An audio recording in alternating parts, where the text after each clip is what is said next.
Rushing through the halls, a frantic maid calls out for Lady Mary, announcing that the master is looking for her. Mary eagerly calls back to Tut, confirming that she is on her way. Gazing at her young mistress in pure admiration, Tutti likens Mary to a beautiful rose fairy. Sprinting excitedly ahead, Mary ignores Tut's scolding that running is incredibly unladylike. In a bleak hospital room from her previous life, a bedridden young woman laments that her world is coming to an end. Taking her final shallow breaths, she silently apologizes to her parents for being a burden until the very end.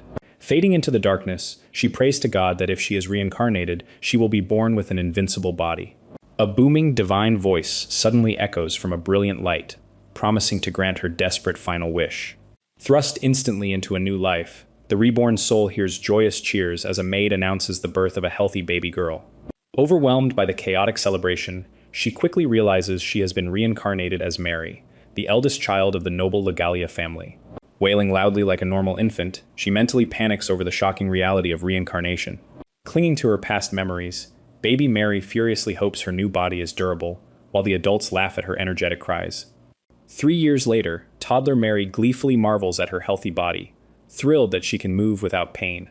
Having meticulously observed her surroundings, she pieces together that the kingdom of Arudea is a magical realm filled with swords, monsters, and spirits. Throwing her arms up in sheer excitement, Mary realizes she is living inside a literal fantasy game world. Her mother playfully intercepts her wandering, asking with a smile if she escaped her nanny yet again. Internally rejecting any thoughts of flashy adventuring, Mary solemnly vows to lead a completely normal and safe life. Rushing to embrace her mother, she silently thanks God and promises to avoid all reckless behavior so she can live a long, dutiful life. Beaming with deep maternal affection, her mother lovingly welcomes Mary as her father approaches. Executing a perfect curtsy, Mary politely greets her towering, formidable father. Overwhelmed by his imposing presence, she formally acknowledges Firid Legalia, the head of her household. Remembering his actual purpose, Firid excitedly announces that he has brought the country's marshal for Mary to meet. A tiny, trembling girl nervously introduces herself as Toot, stammering out a polite greeting to her new young mistress.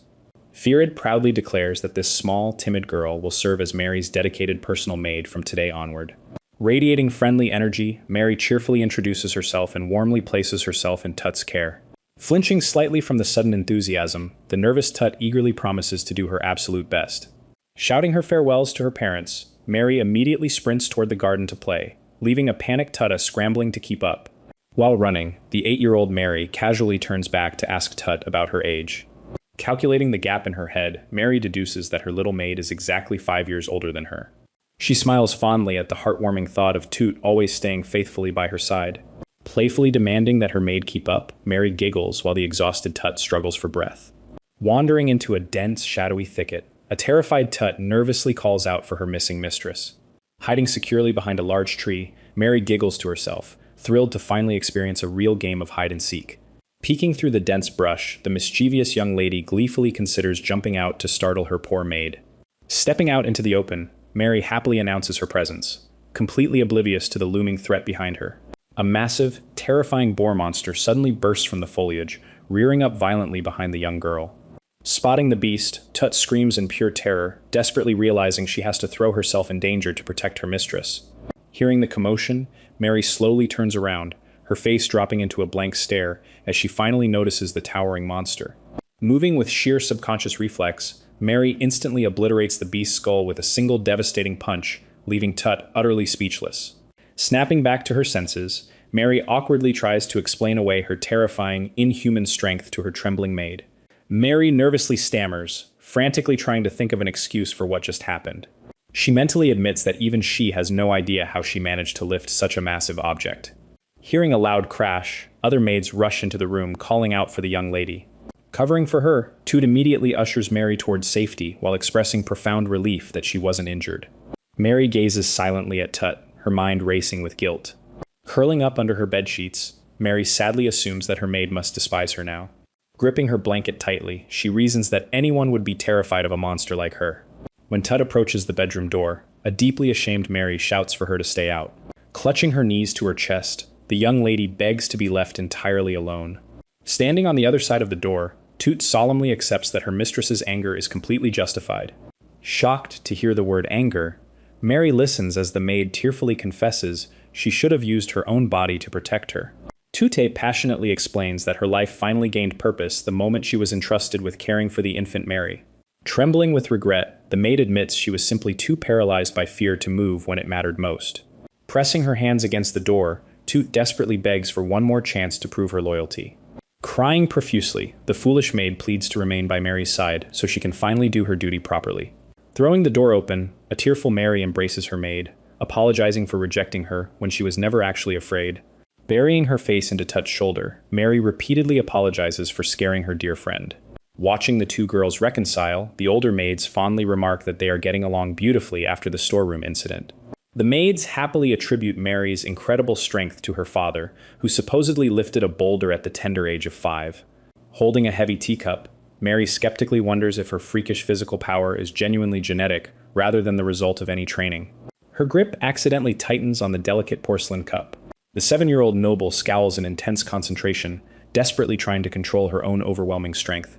When the teacup suddenly shatters, Mary quickly reassures a panicked Tut that she merely used too much force setting it down.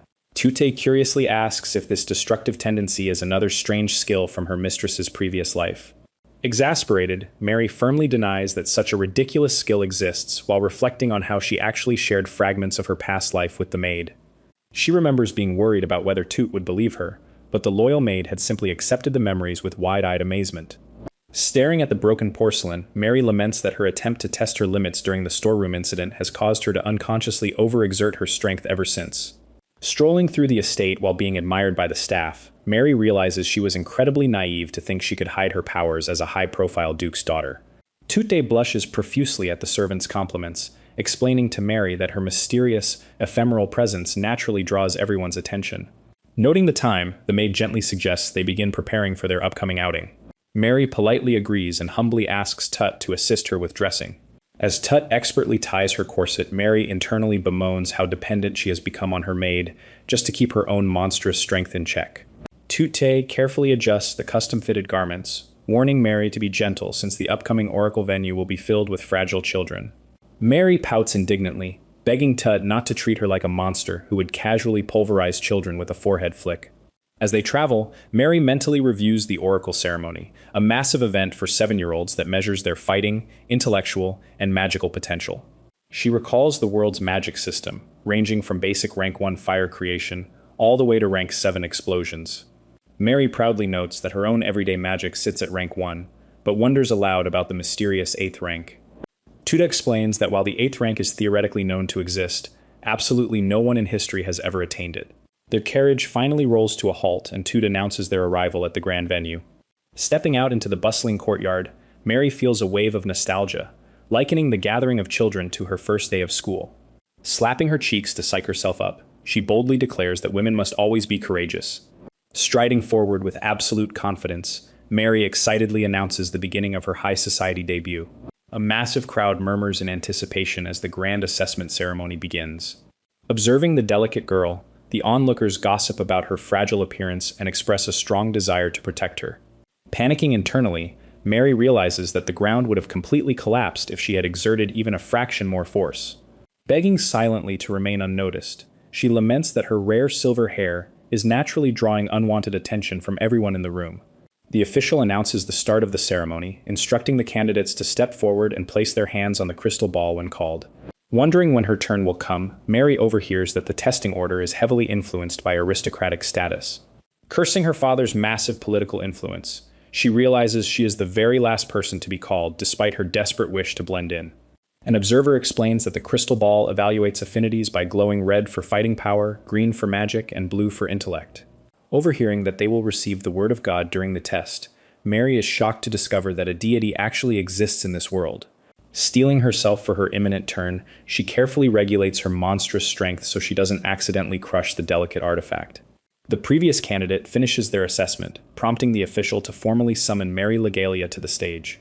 Trembling with anxiety, Mary realizes her dreaded moment in the spotlight has finally arrived. She suddenly freezes in absolute surprise as a massive commotion erupts near the entrance. The announcer boldly declares the grand arrival of Rayforce Lukua Dalford, the first prince of the Arudea kingdom. Flustered by the screaming crowd, Mary scrambles frantically to get out of the royal's path.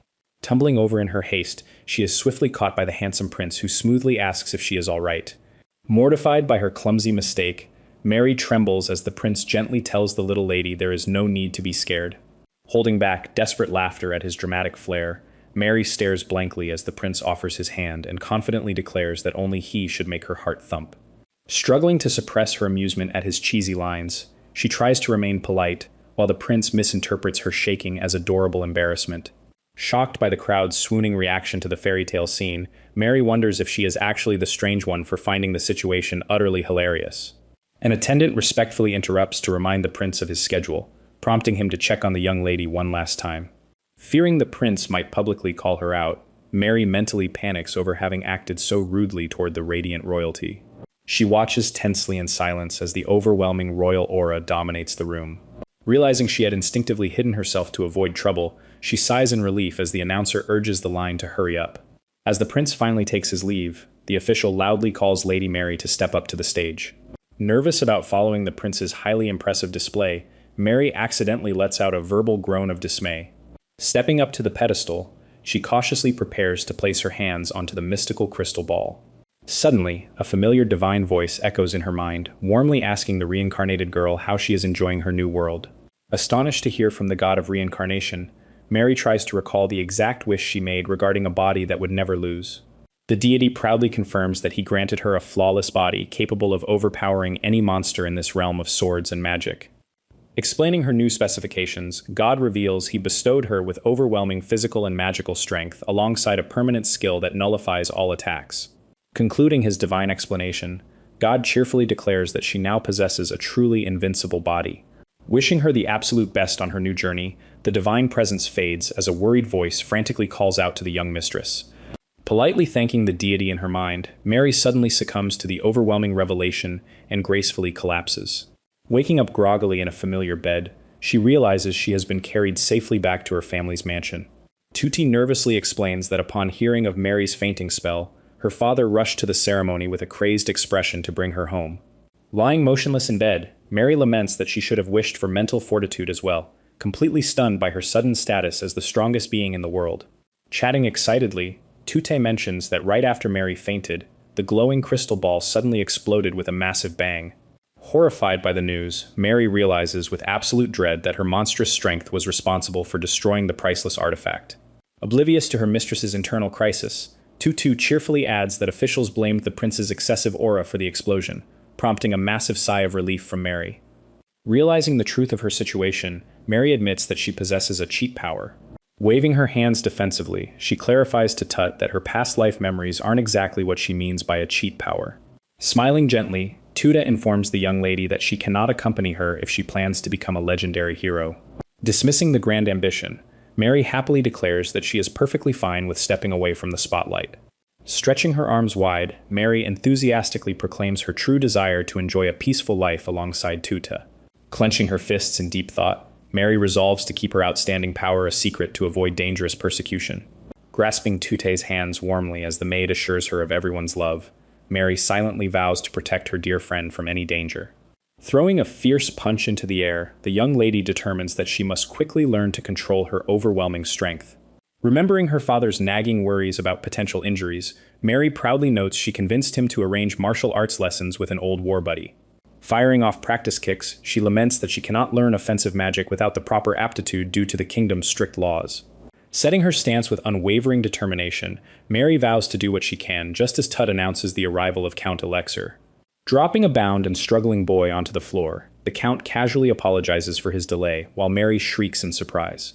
Introducing the tied-up captive as his son Zaha, Count Alexer watches as Mary internally groans over encountering yet another beautiful boy. Recovering her composure, Mary executes a flawless curtsy and politely introduces herself to Zaha. Turning his head away in utter defiance, the proud boy loudly scoffs at her greeting. Bowing apologetically for his son's rude behavior, the Count ignores Mary's confused thoughts regarding why Zaha is even present for her martial arts lessons. Enraged at being brought along as a mere sparring partner, Zaha furiously questions why he should fight such a weak-looking girl. Slumping her shoulders in exasperation, Mary begs to be left out of the Count's harsh parenting methods, as Alexer declares that Zaha is not allowed to hit back. The Count firmly commands his arrogant son to take a hit from Mary so he can finally learn the true meaning of pain.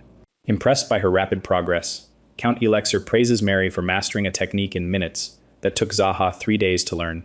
Glaring resentfully, Zaha mutters that his slow learning happened a long time ago, prompting his father to announce the start of their sparring practice. Ordering his son to spar with the young lady, the Count watches as Zaha surprisingly complies without further argument. Stepping into the ring with an intense glare, the young boy radiates an incredibly intimidating aura. Walking Mary through the drill, the Count instructs her to dodge an incoming attack, grab the opponent's hand, and sweep their legs. Nodding in understanding, Mary diligently repeats the motions to lock the muscle memory into her body. Smiling brightly as she practices the sweeping technique, Mary realizes just how much fun it is to finally move her body freely. Noting her solid grasp of the basics, Count Elixir steps back and orders the two children to try the maneuver for real. Launching himself forward with startling speed, Zaha initiates his attack. Grinning maliciously as Mary attempts to counter, the cunning boy reveals he was waiting for this exact opening to strike. Acknowledging her own carelessness, Mary calmly requests another round, which Zaha eagerly accepts. Stepping in to halt the intense training, Count Elixir declares that they are finished for the day. Marveling at Firid's incredible daughter, the Count mentally notes his sheer surprise that she actually managed to break his son's nose. Clutching his bleeding face, a defiant Zaha swears he will not lose next time while Mary casually brushes off his threat. Basking in the pure joy of physical exertion, Mary silently thanks God for her healthy new body. Bursting into the courtyard to violently scold his friend, Firid interrupts the moment to announce that a message has arrived for Mary from the palace. Trembling in absolute shock, Mary listens as her father explains that the prince has officially summoned her to the royal palace. Collapsing face first onto the ground while Tut panics in the background, Mary dramatically bids farewell to her short-lived peaceful life. Questioning Mary's inconsistent speech patterns, Zaha casually asks if she knows why the prince suddenly summoned her. Shrugging off the complaint, Mary sighs that she only uses honorifics because her strict father ordered her to do so. Pondering the unexpected royal summons, Zaha presses her to think of any possible reason for the meeting. Panic strikes Mary as she realizes her only interaction with the prince was during the chaotic oracle ceremony. Slapping her cheeks in absolute horror, she remembers that she completely failed to apologize or thank the royalty for that fateful day. Deducing the grave reason for her summons, Mary frantically declares she must bring a box of sweets to properly beg for forgiveness. Confused by her bizarre logic, Zaha points out that bringing sweets to a non-tea party meeting is completely meaningless. Mary ominously reveals that the sweets are merely a deceptive disguise to hide the true apology gift of heavy gold bars underneath. Quickly brushing it off as a dark joke to her horrified onlookers, she insists she must formulate a solid plan before stepping into the palace. Later, standing before a massive door, Mary bows deeply and formally introduces herself as a proud member of the Legalia family. Glancing at her utterly confused companions, she explains that aggressively practicing her apology helps calm her nerves for the real ordeal. An attendant respectfully instructs them to wait, though Toot quietly doubts that her mistress was actually summoned just to apologize. Suddenly, a massive deluge of water violently crashes down from the ceiling directly onto the unsuspecting Mary. Standing completely drenched from the indoor downpour, a bewildered Mary stares blankly ahead in stunned silence. Total chaos erupts as panicked palace guards scramble to fetch a towel, completely blindsided by the sudden aquatic ambush. Seizing the perfect tactical excuse, Mary dramatically declares she cannot possibly meet His Highness in such a pathetic, soggy state. Shivering for added effect, she firmly insists on going home despite the flustered attendants begging her to wait just a moment. Cheering internally at her flawless escape, Mary rushes off with Tut while citing the terrible risk of catching a nasty cold. Gratefully thanking her loyal maid, Mary eagerly initiates their swift and highly successful retreat from the royal palace. On the carriage ride back, Zaha questions the strange event, absolutely certain that the sudden deluge was caused by magic. He notes that using offensive magic inside the palace should have instantly triggered the barrier and revealed the caster's exact location. Mary calmly corrects his assumption, explaining that she does not believe it was an offensive spell at all. Since her invincible body naturally neutralizes all offensive magic, she deduces it was merely a harmless everyday spell, amplified with a massive amount of water. Realizing a grown adult wouldn't use such a petty trick, Zaha remembers a talented kid their age who has free access to the palace. He explains that the Elixir family handles martial arts, while the Marquis Fuderica family serves as the elite court magicians. Shocked that the battle-obsessed boy actually remembers a girl's name, Mary listens closely as Zaha recalls meeting Magiruka Fuderica. Teasingly imitating a flirtatious greeting, Mary playfully asks if Zaha has a romantic history with the young magician. Zaha quickly denies the accusation, bluntly stating he only remembered her because she possessed an incredibly strong aura. Groaning internally, Mary realizes this standard romantic trope means the magician girl is likely acting out of fierce jealousy.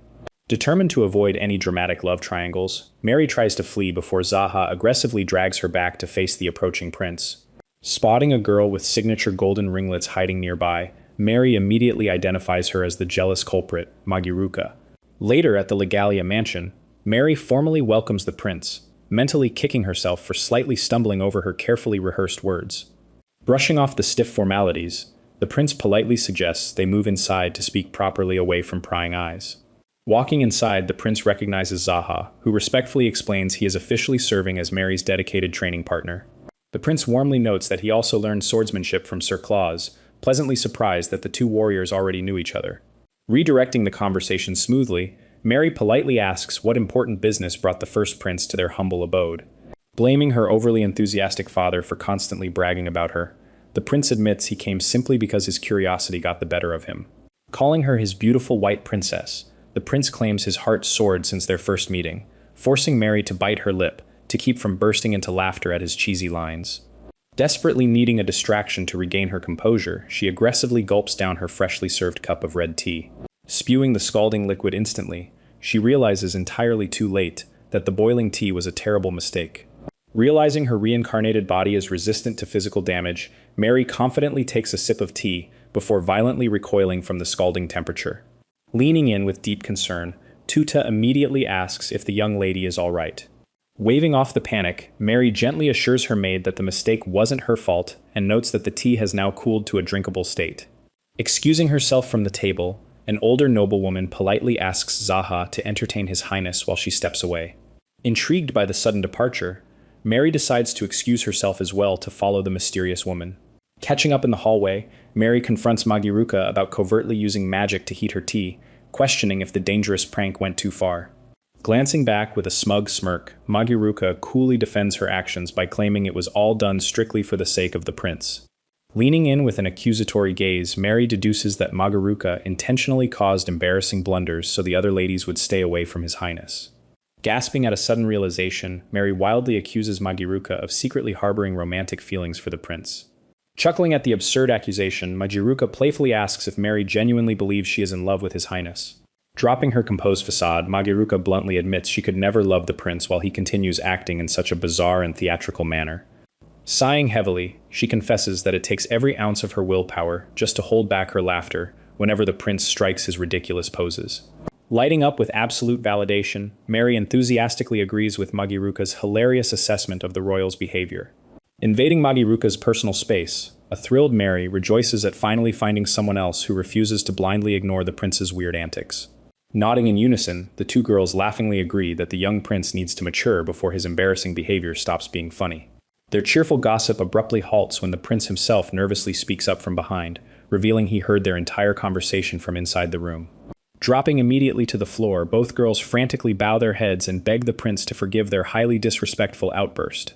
Striking yet another absurdly sparkling pose, the prince gently tells the groveling girls that there is absolutely no need for them to be so humble. Dropping his flashy demeanor entirely, he sadly concedes that they are completely right about his embarrassing behavior and promises to change. Stepping out to explain the misunderstanding, Zaha reveals that the prince's weird persona isn't his true character, but rather a misguided imitation of his father. Zaha explains that the young prince grew up watching the king act flamboyantly toward women and simply assumed he had to mimic that exact behavior. Closing his eyes in quiet resignation, the prince admits he couldn't drop the act because denying that persona felt like directly rejecting his own father's legacy. Finally understanding the truth, Mary realizes Magiruka chased the girls away specifically to protect the prince from becoming trapped in that humiliating role forever. Stepping closer, the prince softly commands the kneeling girls to rise, stating he simply cannot overlook this situation.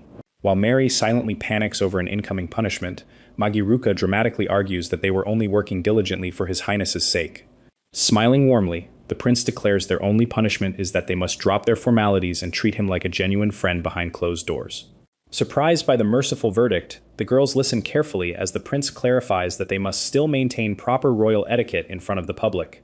Adding to the decree, the prince playfully announces that Zaha will also share in this collective responsibility, much to the boys' loud and sudden dismay.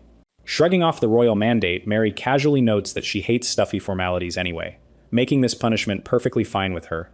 Magiruka sharply smacks Mary for becoming way too casual too quickly, causing the others to chuckle at the light-hearted scolding. Slipping back into his old habits, the prince strikes a sparkling pose and smoothly praises Mary's smile as being as beautiful as a diamond. Realizing his mistake as Mary stares blankly, the flustered prince instantly drops the pose and frantically apologizes for slipping back into character. Smiling gently at his awkward correction, Mary politely addresses him by his royal title, but he quickly requests that she simply call him Rayforce. Beaming brightly, Mary happily calls him Rayforce, solidifying the start of their new and genuine friendship. Concentrating her mana, Mary confidently summons a magical circle and fires off a powerful magic arrow spell. Astonished by her rapid progress, Magilka gapes in disbelief as Mary happily declares she has finally gotten the hang of it. Blushing at Tut's praise, Mary admits that visualizing mana was surprisingly easy after reading a single magic book at her friend's house. Striking a playful pose, Mary compares firing mana arrows to classic RPG mechanics that make casting incredibly simple.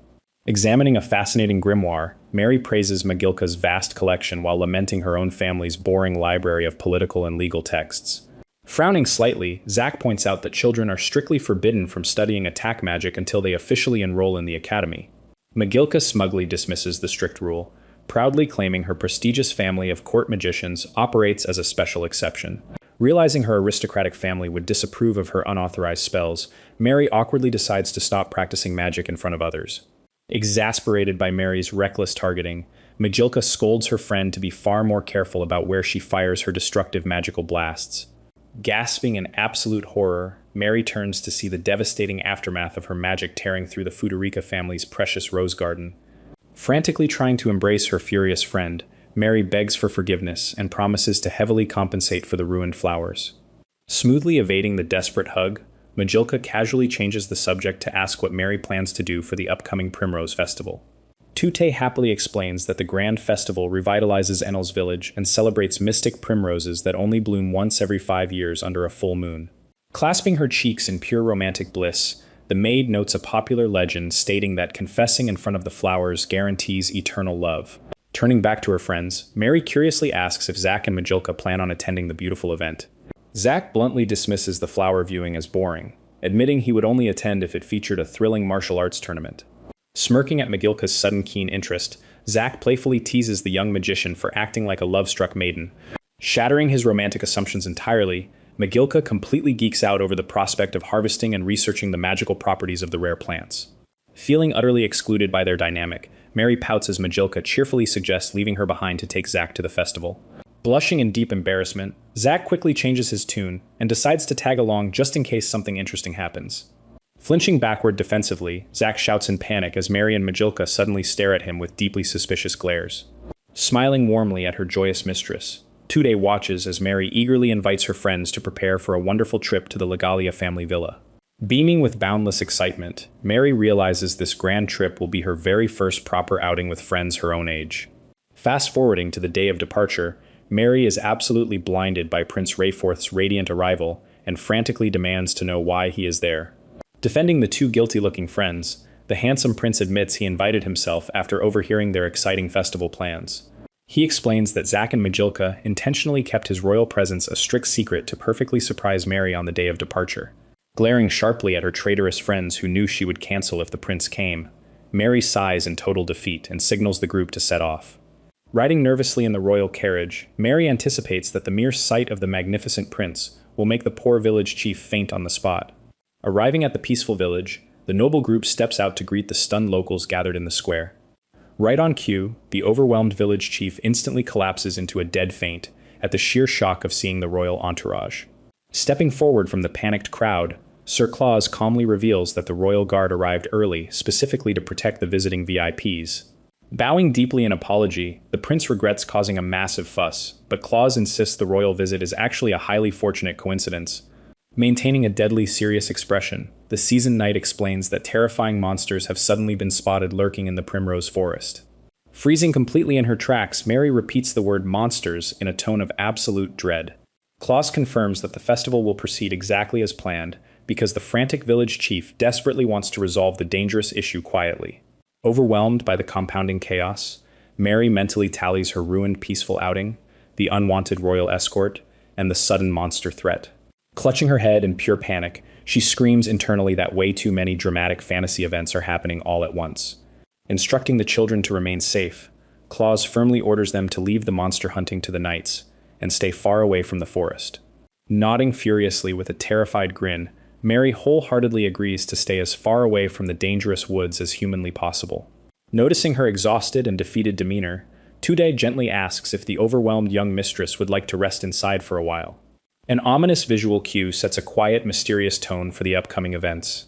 Staring at an old drawing, Mary recognizes the Silver Knight from fairy tales she read at Magilka's place and asks if he is merely a fictional character. Magilka clarifies that the heroic knight of the Aldea Kingdom actually existed in the past.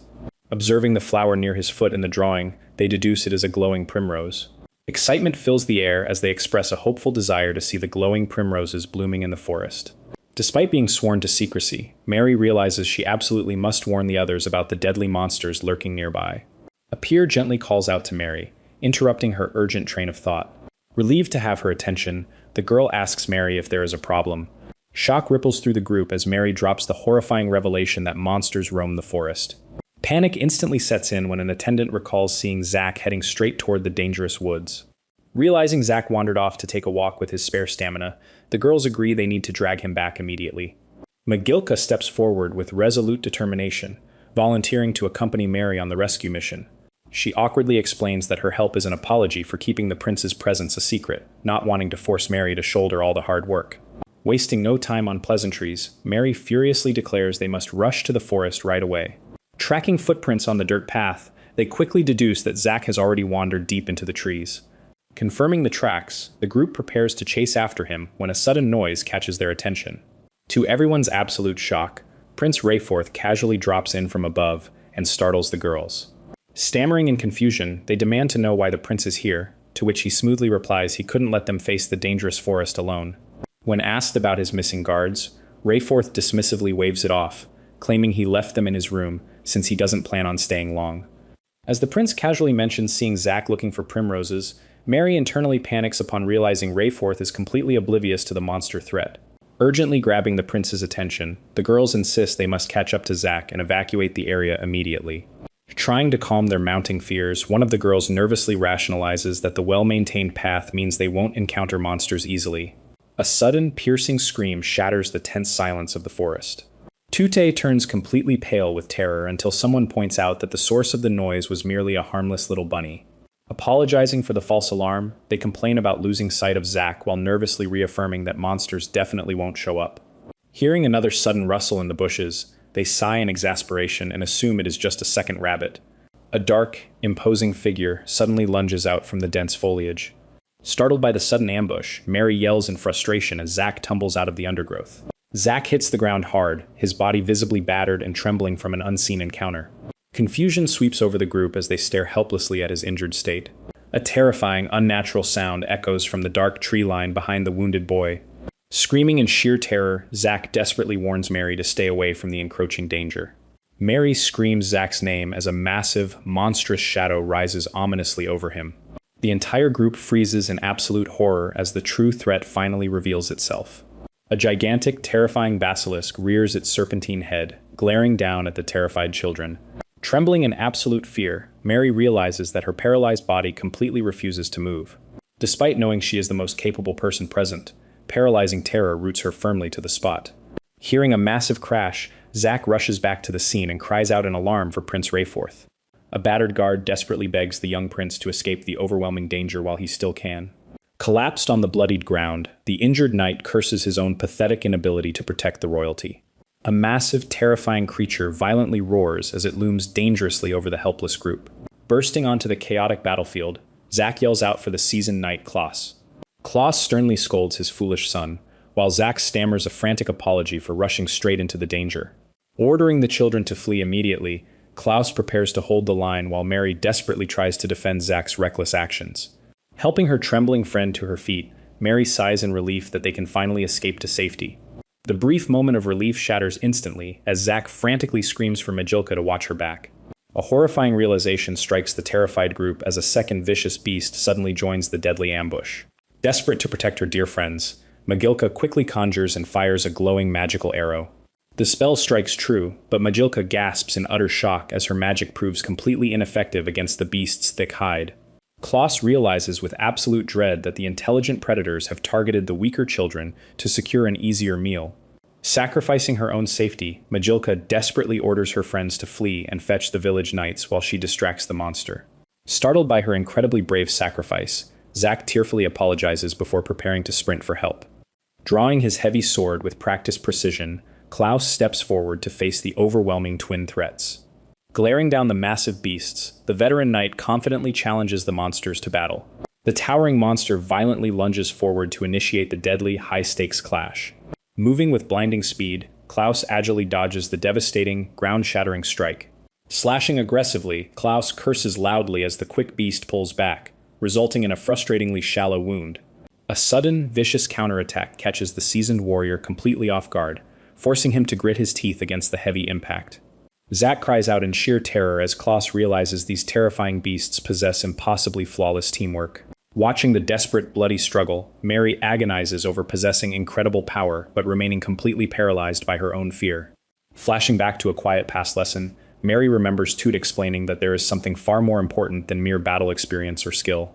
Tute's wise words echo clearly in her mind, revealing that true strength requires the sheer courage to simply take that first step forward. The vivid memory solidifies the harsh truth that all her boundless power is entirely meaningless without the bravery to actually put it into action. Young Mary questions if gaining experience first naturally builds the deep confidence needed to eventually become courageous. Tute gently counters that courage must come first, as only those brave enough to step forward can actually earn the necessary experience to grow. Snapping violently back to the horrifying reality, Mary clenches her trembling fists with a brand new, unshakable resolve. Desperately calculating their slim odds, Mary asks the battered Klaus if he could secure a victory if he only had to fight a single beast. Panting heavily from the brutal assault, the determined knight confirms that he could definitely manage if the terrifying odds were slightly evened. Refusing to abandon her beloved mistress, Toot steps up bravely and fiercely promises to stay by Mary's side until the bitter end. Deeply moved by her loyal maid's devotion, Mary playfully teases that Tut is far too small to act as proper monster bait. Meanwhile, the young prince watches the innocent civilians risk their lives and realizes that this cowardly situation is fundamentally wrong. Screaming in utter frustration, Rayforth fiercely declares it is completely unacceptable for him to be the only one safely hiding from the deadly battle. Rejecting the royal guard's desperate pleas to value his noble status, the prince angrily insists that his life is absolutely no more valuable than theirs. Standing tall and proud, Rayforth boldly declares that both he and the terrified girls are equally important, beating hearts of the Aldea kingdom. Watching the noble prince willingly lay his own life on the line, Mary finally understands the true, humble root of his incredible kindness. Staring down with resolute determination, Mary vows that it is her noble duty as a member of the Duke's house to intervene. She boldly promises to protect the kind prince until he becomes king, reminding him that as a royal who guides the people, they are fundamentally different. Grabbing her terrified maid, Mary warns Tut to hold on tight before launching herself forward. As the others call out their names in shock, Mary silently prays for Klaus's victory. Glaring intensely ahead, she furiously challenges her unseen enemy to follow her all the way to the end. Formulating a quick plan, Mary decides to bait one of the massive creatures into a trap. Her eyes widen in absolute shock as the monstrous beast moves with unbelievable speed. As the creature lunges, Toot frantically screams for her young mistress to retreat into the dense forest. Realizing the brilliant tactical advantage, Mary notes that the massive snake monsters will be forced to avoid the thick trees. Losing sight of the beast, she briefly wonders if she created too much distance before a terrifying realization about Zack's earlier ambush hits her. A sickening dread washes over her as she realizes the massive predator was actually circling them all along. Gritting her teeth in sheer frustration, she glares fiercely into the dark, imposing woods. The colossal serpent suddenly bursts from the dense foliage with a terrifying ferocity. Staring down the deadly beast, Mary calmly accepts that she has completely run out of options to run.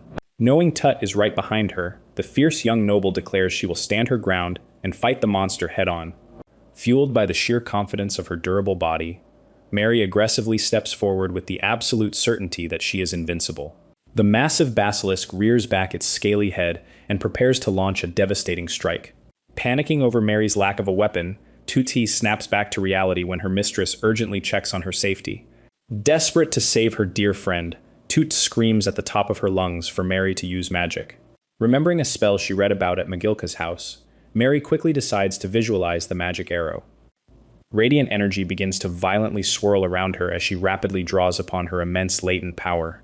Focusing her mind entirely on the imagery, she vividly visualizes beautiful white petals falling around her. Channeling the dramatic words from a fairy tale, she aggressively summons her power to bring down the ultimate punishment. With a deafening roar, Mary violently unleashes the devastating sword of judgment against her massive foe. A massive, blinding blade of magical energy brutally slams into the towering serpent. Confident in her overwhelming strike, she fiercely declares that the terrifying beast is completely finished. Sweat dropping awkwardly, Mary mentally laments that she recited the entire picture book line because she didn't know where the actual spell ended. Trembling with sheer awe, Tude excitedly praises her young mistress for single-handedly defeating the monster. Staring at the massive corpse as her friends approach in the distance, Mary instantly panics over how to explain the ridiculous situation. Rejecting Tut's suggestion to take credit, Mary furiously refuses because she absolutely does not want the stressful life of a famous hero. Struck by a sudden burst of inspiration, Mary gleefully decides to blame their miraculous rescue on a fictional traveler in silver armor. Turning to her bewildered maid, she confidently demands that Toot play along with the outlandish lie. Staring blankly at her delusional mistress, Tuta just mentally pictures Mary as the true Silver Knight. Lounging peacefully by a sunlit window, Mary reflects that quiet days are truly the best. Magilka suddenly appears in the room, commenting on how relaxed Mary looks despite the recent chaos. Turning her head slightly, Mary calmly acknowledges her friend's arrival. Wondering about the rest of the group, Mary learns that Zack is currently being healed for fractured ribs and arm bones. Magilka explains that Prince Rayforth is busy inspecting village security with Sir Klaus, showing a surprising new dedication to guiding his people. Staring blankly, Mary wonders what could have sparked such a drastic change in the formerly aloof royal. Shifting the topic, Mary asks about the Primrose Festival, and is surprised to hear it will proceed flawlessly despite the monster attack. Magilka cheerfully notes that they are actually expecting a massive surge of visitors this time around. Tilting her head in confusion, Mary silently questions why a recent monster attack would attract more tourists. Grinning widely, Magilka excitedly reveals that the sudden influx of people is entirely due to rumors of the Silver Knight. She explains that Mary's own testimony sparked wild street gossip about the legendary Silver Knight returning just as the primroses bloom. Sweating nervously, Mary listens as Magilka points out that the current knight must be different from the one in the ancient legends. Magilka logically deduces that since the original story is hundreds of years old, the exact same knight could not possibly still be alive. Leaning in with absolute certainty, Magilka concludes that this mysterious savior must be a direct descendant of the original hero. Sighing in quiet relief that her secret identity remains safe, Mary nods along while her friend plots to research the area. Thrilled that the festival is still happening, Mary eagerly wonders how they should kill time until the flowers bloom at night. Striking a confident pose, Mary suggests they take a fun stroll through the village to check out the lively festival stalls. Startled by her own boisterous outburst, Mary covers her mouth as Magilka teases her for sounding exactly like Zack. Suddenly popping up into the second-floor window, a cheerful Zack startles Mary into letting out a high-pitched squeak. Frantically checking his injuries, Mary scolds him for moving around so casually with freshly fractured bones. Her voice dropping with guilt, she remembers that he sustained those terrible injuries while bravely trying to cover for her. Brushing off her grave concern, Zack playfully pats his chest and dismisses the fractures as a minor inconvenience. Smoothly changing the subject, he leans in and asks what exciting festival plans the girls were just whispering about. Bursting with barely contained excitement, Zack completely lights up at the mere mention of exploring the food stalls. Amused by his boundless energy, Magilka smoothly offers to treat him to a snack if he tags along with them. Hooked by the promise of free food, Zack eagerly volunteers to join their grand festival expedition. Strolling through the vibrant village, Mary gazes in total awe at the bustling festival, comparing it to the mundane TV shows of her past life. A familiar, dignified voice suddenly calls out to Lady Mary from across the crowded street. Turning around, she warmly greets Prince Rayforth and Sir Klaus as they actively patrol the village grounds. Handing his security files to a subordinate, the prince politely asks if he can accompany their group to research the local stalls. Mary gracefully accepts his request, but their formal conversation is instantly shattered by a deafening stomach growl. Blushing furiously, Zack clutches his stomach and tries to blame the overwhelming aroma of delicious street food. Sniffing the rich scent of grilled meat, Mary giggles and sheepishly admits that she is also starting to feel quite hungry. Desperate to escape his embarrassment, Zack quickly volunteers to run ahead and purchase some food from a nearby stall. Slamming his hands on the vendor's counter, Zack aggressively demands every single piece of meat currently cooking on the grill. Sweating under the boy's intensity, the old vendor complies before Mary steps in to politely correct the order to just 5 portions. Handing a massive meat skewer to the prince, Zack is shocked and delighted when the royal eagerly accepts the greasy street food. Turning toward her stunned maid, Mary gently holds out the final delicious skewer for Tute to take. Flustered by the unexpected gift, Toot stammers that a lowly maid shouldn't be indulging in such treats. Smiling warmly, Mary firmly reminds the flustered girl that she is not just a maid, but her precious best friend. Wondering how to eat the meat skewer without utensils, Mary listens as a noble suggests returning to the villa for a fork and knife. Forgetting her refined status, Mary takes a massive bite straight off the stick out of a past life habit, utterly shocking her maid. A deeply flustered Majilka immediately reprimands her, stating that eating like a commoner is completely unbecoming of a noble. Ignoring the etiquette lesson entirely, Prince Rayforth takes a huge bite of his own skewer and cheerfully declares it delicious. Savoring the rich meal, the prince and Mary passionately dissect the complex sweet, spicy, and sour flavors of the marinade. Curious about the delicious street food, Mary casually asks Tut what kind of animal the meat came from. Staring blankly at the massive basilisk skull displayed above the stall, Toot quietly mutters that they are eating the very monster Mary just defeated. Sweating nervously, Majilka marvels at the absurd strength of the villagers who casually butcher and cook giant monster meat. Looking around at the bustling festival, Mary notes that the glowing streets have grown significantly more crowded as night falls. An attendant interrupts the royal group, announcing that the village chief wants His Highness to be the first to see the primroses bloom. Surprised by the singular invitation, Rayforth quickly confirms that the chief expects everyone in their entire group to come along. A breathtaking field of glowing primroses illuminates the dark forest in a stunning sea of radiant light. Admiring the gorgeous view, Rayforth turns to Mary and softly notes that the glowing flowers make her shine beautifully. The young prince gazes at her with a remarkably gentle and serious expression as the magical light dances around them. Staring back in quiet surprise, Mary senses a strange, mature shift in the prince's usually flamboyant demeanor. Looking at his loyal companions, Rayforth solemnly promises Zack, Mary, and Majilka that he will become a truly great leader. He passionately vows to build a peaceful kingdom where everyone can keep smiling safely under his rule. Bowing respectfully, Zack and Majilka pledge their unwavering support, begging the future king to use them as he sees fit. Blinking in sudden confusion, Zack wonders aloud how Mary will support the prince, since he and Majilka are already destined to be a knight and a mage. Smiling mischievously, Majilka casually suggests that Mary could simply become the prince's queen.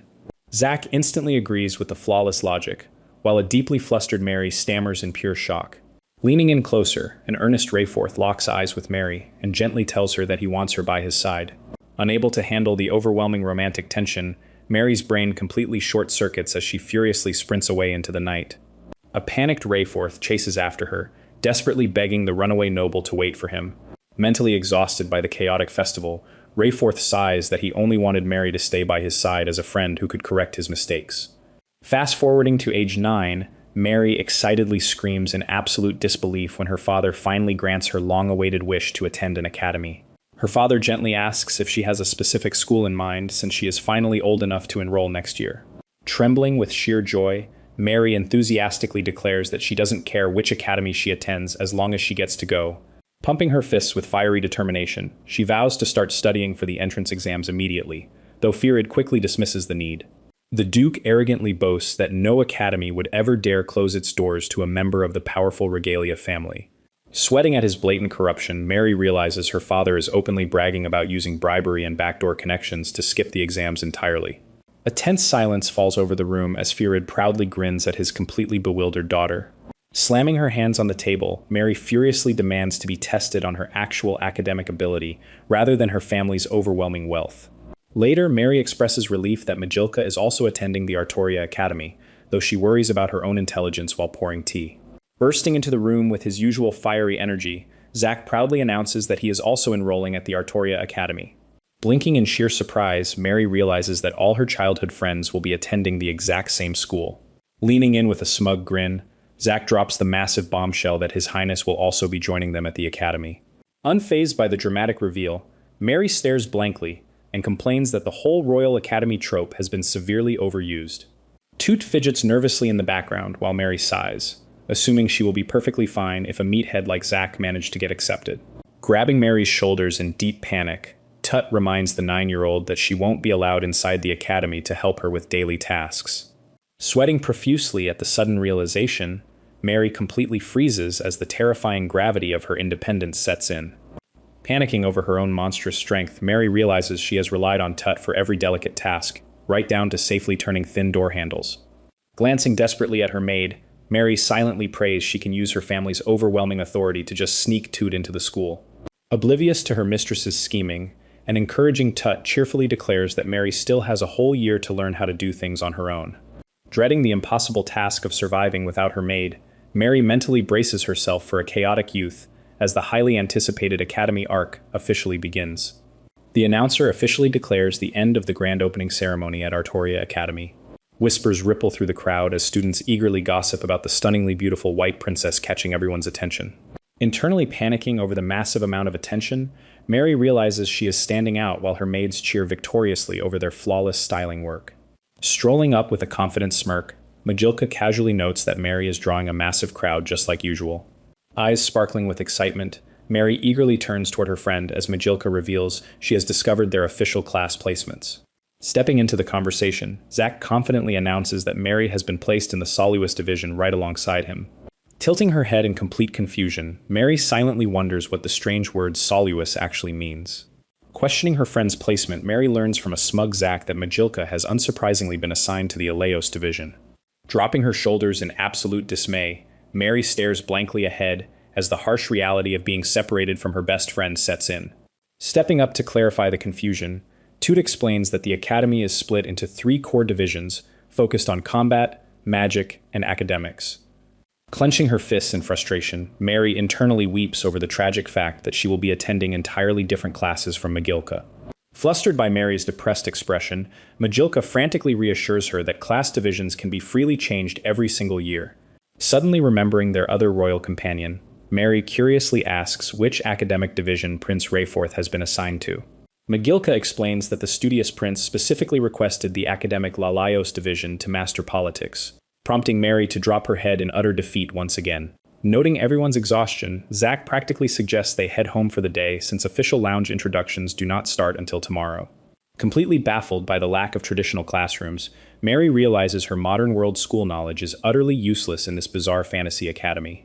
The sun rises on a brand new morning, marking the highly anticipated start of their very first official day at the Magic Academy.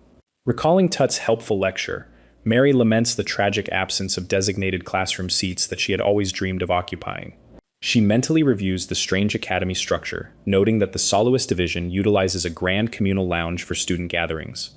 Furthermore, the flexible curriculum allows students to freely choose their daily lessons as long as they complete their division's mandatory combat requirements. Analyzing the incredibly free-form schedule, Mary accurately concludes that this magical academy operates much more like a modern university. Snapping out of her deep thoughts, Mary turns to see Zach casually waiting to escort her into the massive building. Glaring fiercely at the surrounding male students, Zach proudly declares himself as her personal bodyguard and ultimate male repellent. Gratefully thanking her fiercely protective friend, Mary is suddenly interrupted by a loud, cheerful voice welcoming them to the Soloist Division. Striking a dramatic pose, the energetic third-year student introduces himself as Karis, the officially appointed classmaster of their division. Eagerly commanding the room's attention, Charis begins his grand orientation speech, while Mary marvels at how incredibly cool his unique title sounds. Staring blankly at the enthusiastic senior, she silently wonders if this magical academy completely lacks traditional homeroom teachers. Snapping back to reality as Karis dismisses the crowd for a campus tour, Mary panics upon realizing she did not listen to a single word of his speech. Scanning the dispersing crowd, Mary accidentally locks eyes with a timid girl who instantly turns and bolts away in pure terror. Rushing forward with deep concern, Mary desperately reaches out to check on the clumsy girl who somehow managed to trip over absolutely nothing. Staring down at the girl's intensely blushing face, Mary bluntly points out that the trembling student is clearly not okay at all. While Zach casually notes that the rest of their class has abandoned them, the flustered girl squeaks in panic as Mary gently offers her a beautiful handkerchief. Sighing at the chaotic situation, Zach turns to Mary and bluntly asks if she has any clue where the tour group actually went. Mentally weeping over failing her very first day of school, Mary is suddenly interrupted by the timid girl quietly speaking up.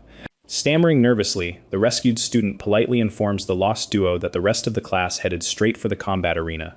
Lighting up with sudden hope, Mary enthusiastically leans in and asks the terrified girl if she knows the exact way there. Thrilled by the girl's hesitant nod, Mary joyfully begs their brand new guide to lead them safely to the designated arena. Blushing furiously under the intense gratitude, the timid girl respectfully introduces herself to the young noblewoman as Safina Kalshana.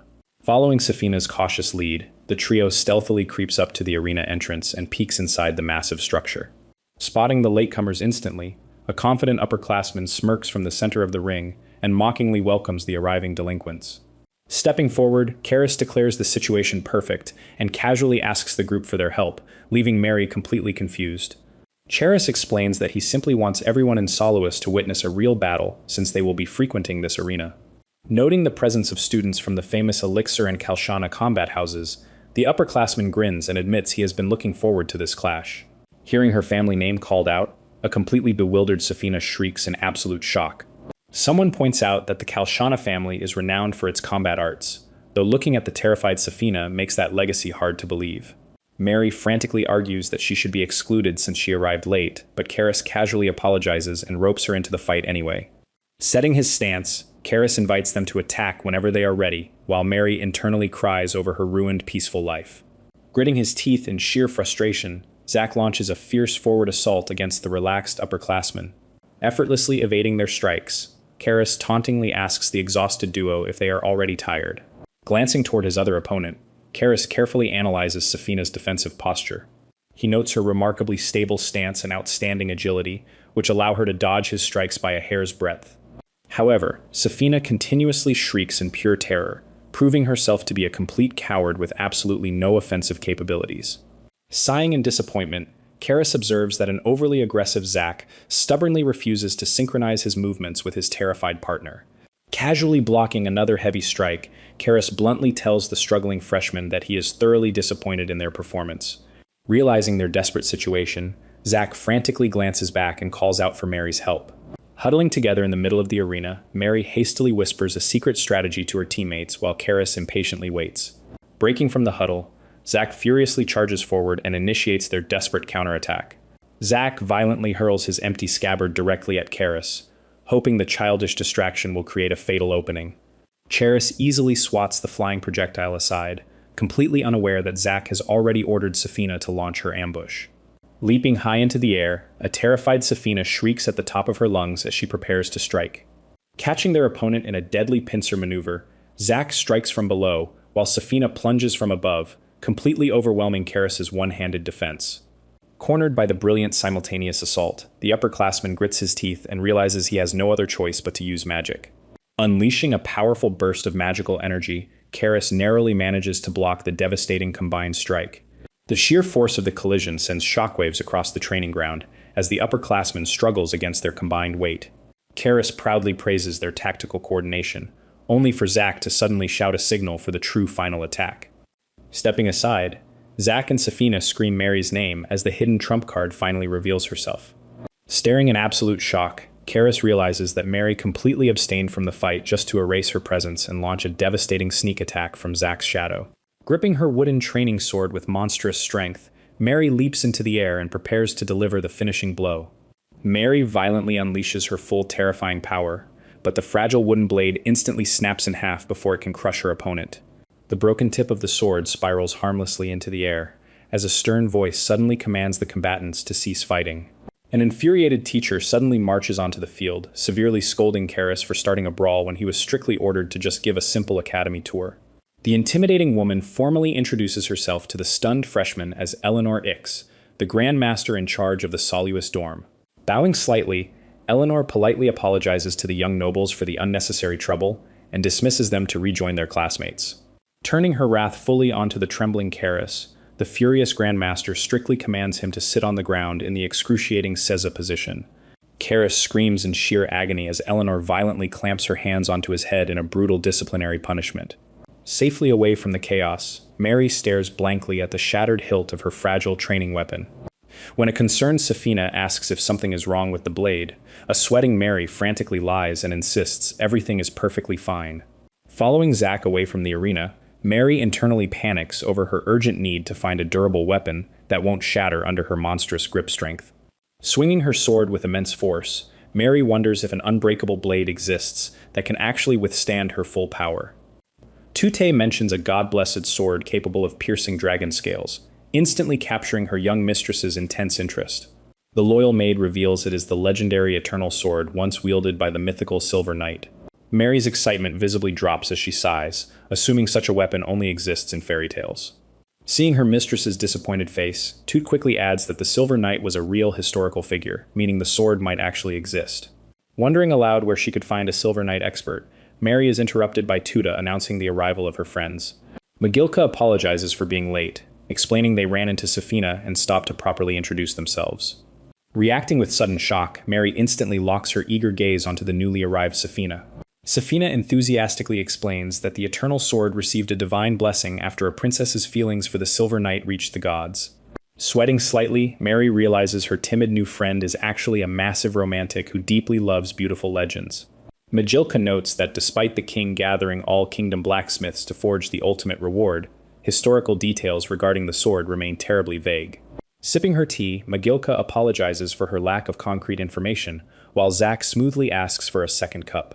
Leaning forward, Zack casually suggests they simply track down and interrogate the people who originally forged the sword. Magilka and Safina stare in sheer disbelief, sharply reminding Zack that the legendary tale is hundreds of years old. Ignoring their absolute shock, Zack points out that the kingdom's grand blacksmith gathering likely included incredibly long-lived dwarves.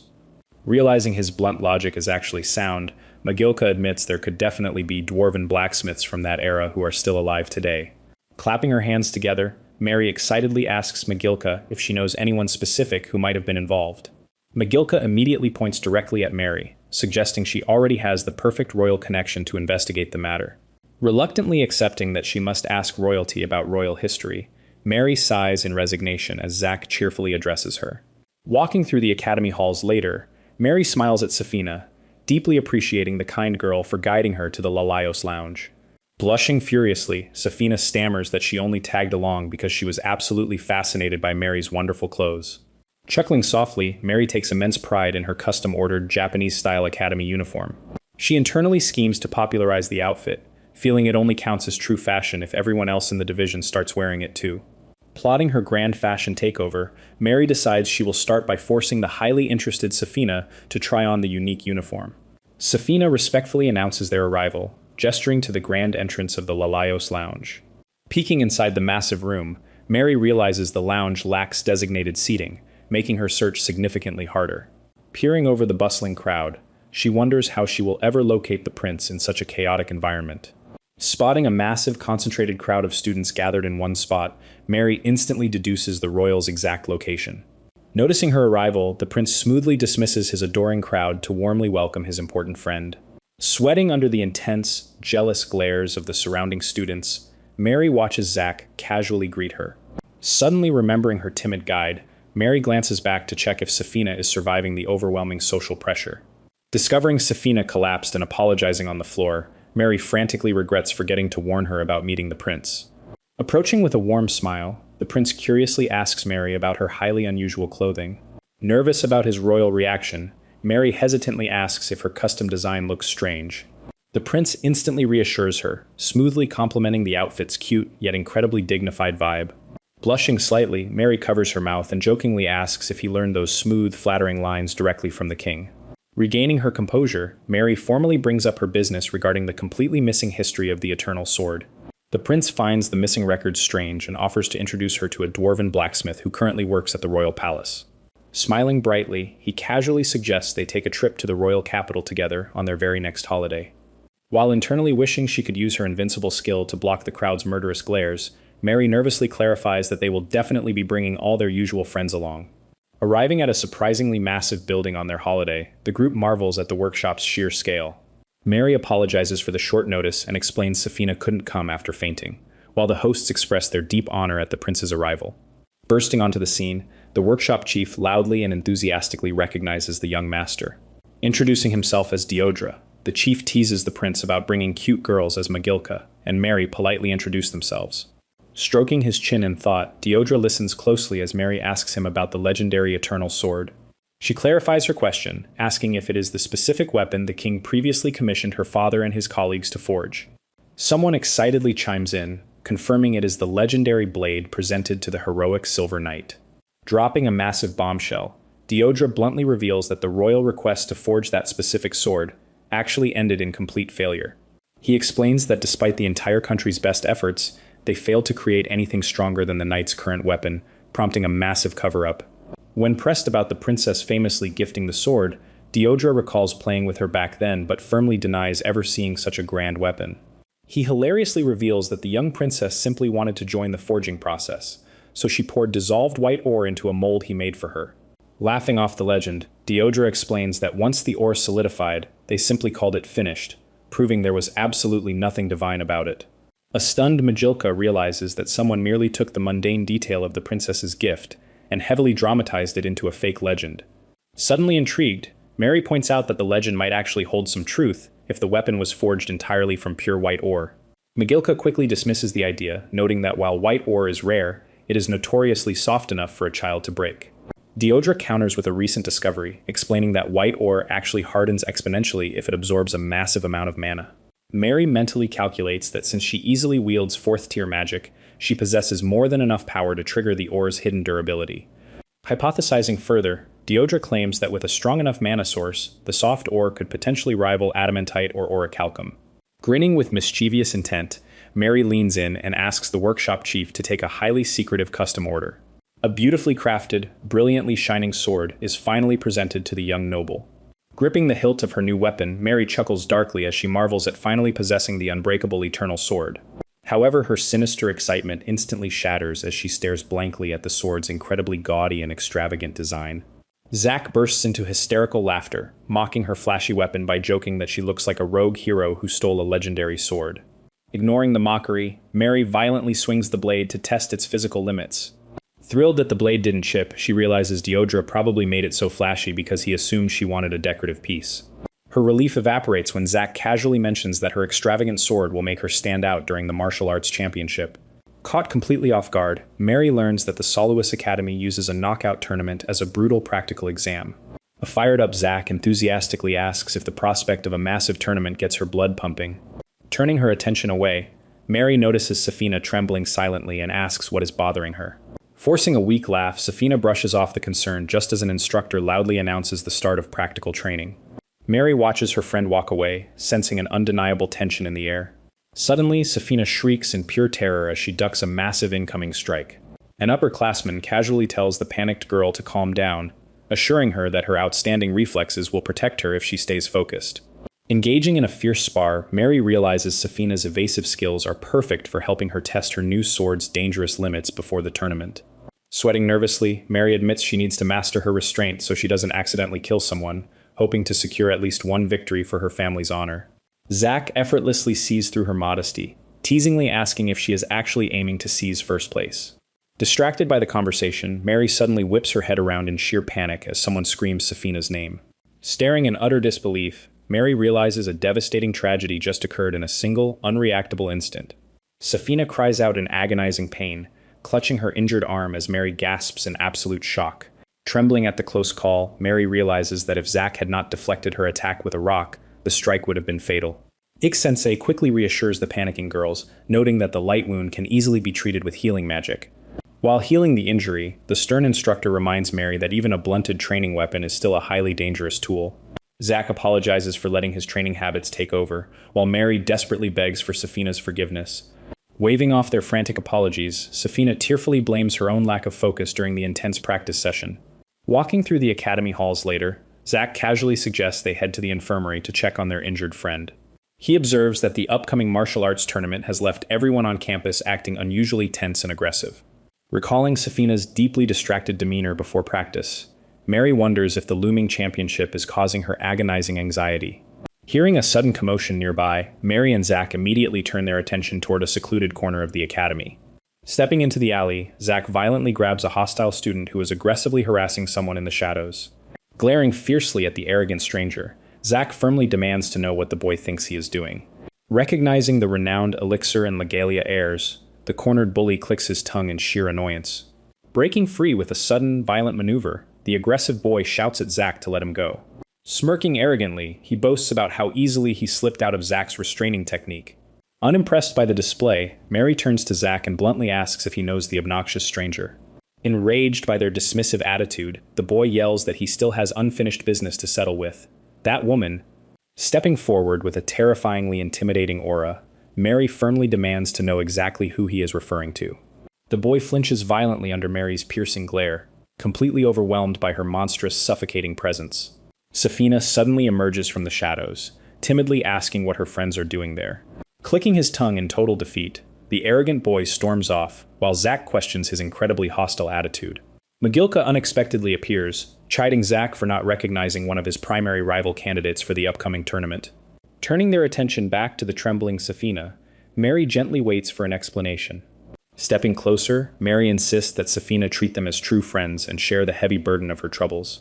Zack aggressively demands to know the true identity of the rude boy, refusing to even acknowledge his proper name. Gripping her dress nervously, Safina hesitates to reveal the dark secret she has been hiding. Taking a deep breath, the timid girl drops a massive bombshell by revealing that the aggressive boy is actually her fiancé. She explains that her strict father chose him to inherit the combat-focused Kalshana legacy because she is considered far too cowardly. Safina outlines his harsh ultimatum, explaining that he demanded formal engagement if he proves his power by winning the martial arts tournament. Trembling with emotion, Safina confesses that yielding to his demands would mean abandoning her friends and her cherished academy life forever. Tears streaming down her face, she passionately declares her desperate wish to graduate alongside Mary and everyone else. Smiling confidently, Zack calculates that defeating the arrogant fiancé in the tournament would completely shatter his grand ambitions. Later on the training grounds, an over-enthusiastic Mary dramatically initiates Safina's brutal special training regime. A terrified Safina shrieks in panic as Mary aggressively barks orders, demanding she draw her blade much faster.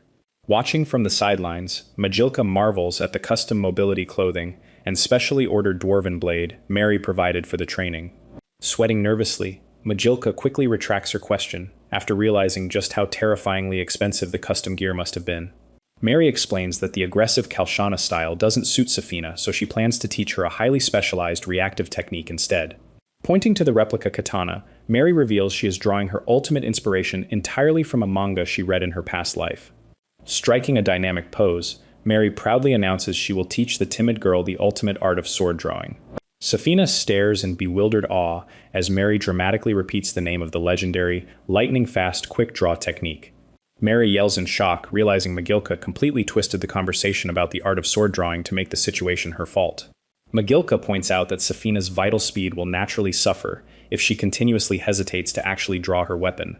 She further explains that facing Zack would only make Safina reliant on him, completely preventing her from feeling the necessary tension to improve. Wondering how to find someone intimidating enough to push Safina, Magilka suddenly recalls a rumor about Mary severely injuring the girl during a lesson. Panicking, Mary frantically protests that she didn't mean to hurt her and worries about accidentally crippling Safina before the upcoming tournament. Smiling deviously, Magilka assures her it will be fine and announces she has a brilliant plan, filling Mary with a deep sense of dread. Mary stares in absolute disgust as a bizarre dripping substance is suddenly presented to her. Magilka cheerfully introduces the strange goop as a specialized packaging slime created by the Slime Research Society.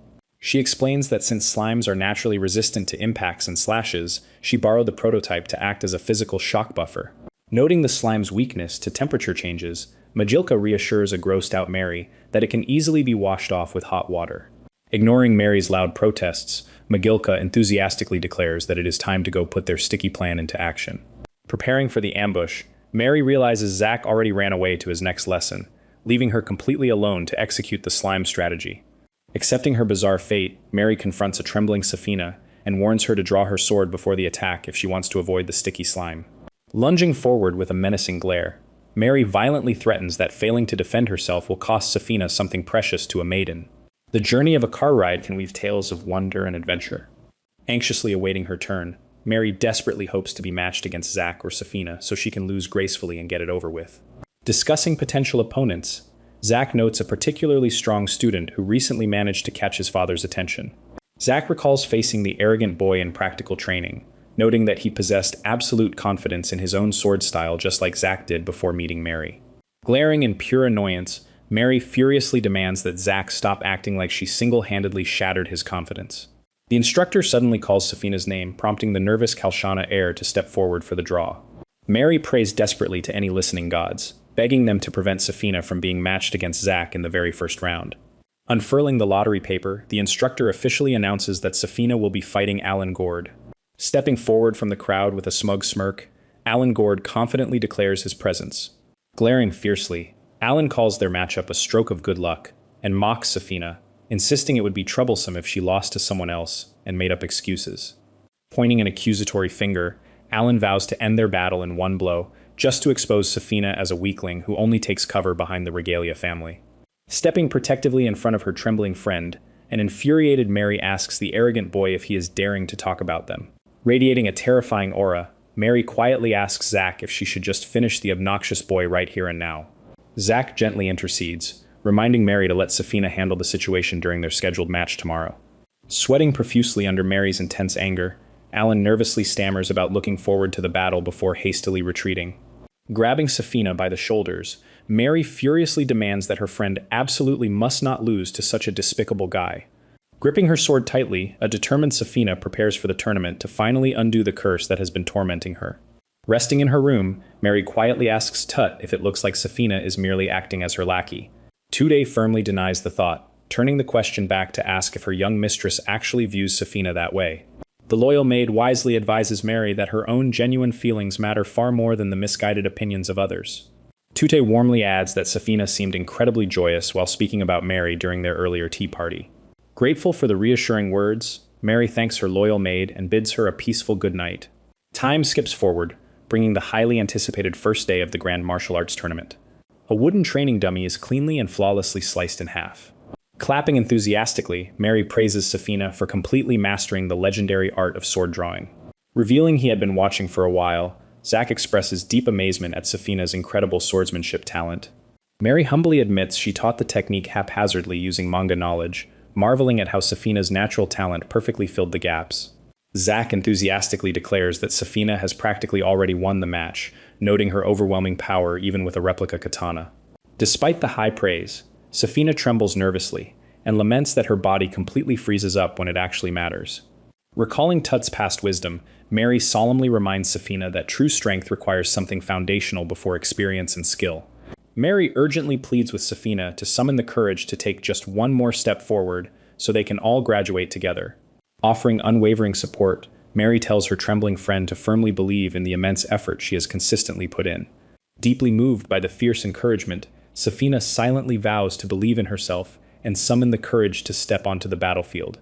Closing her eyes to focus, Safina takes a deep, centering breath to completely calm her raging nerves. Bursting with sudden excitement, Mary eagerly grabs her friend so they can hurry to watch the opening matches. Scanning the arena floor, Mary enthusiastically notes that it is finally time for Zack to fight his scheduled bout. Charging forward with a ferocious shout, Zack violently strikes his overwhelmed opponent with a devastating blow. The referee loudly halts the brutal match as Zack confidently stands victorious over his fallen adversary. Smirking at his flawless, overwhelming victory, Mary notes there is absolutely no need to worry about the powerful Zack elixir. Turning back to her friend, Mary gently reminds the nervous Safina that she is up next in the tournament bracket. Her arrogant fiancé suddenly approaches, clicking his tongue in pure disgust upon seeing Safina standing with the Legalia heir again. The fiancé hurls a vicious insult at Mary, accusing her of lacking real skill and cowardly hiding behind her family's massive authority.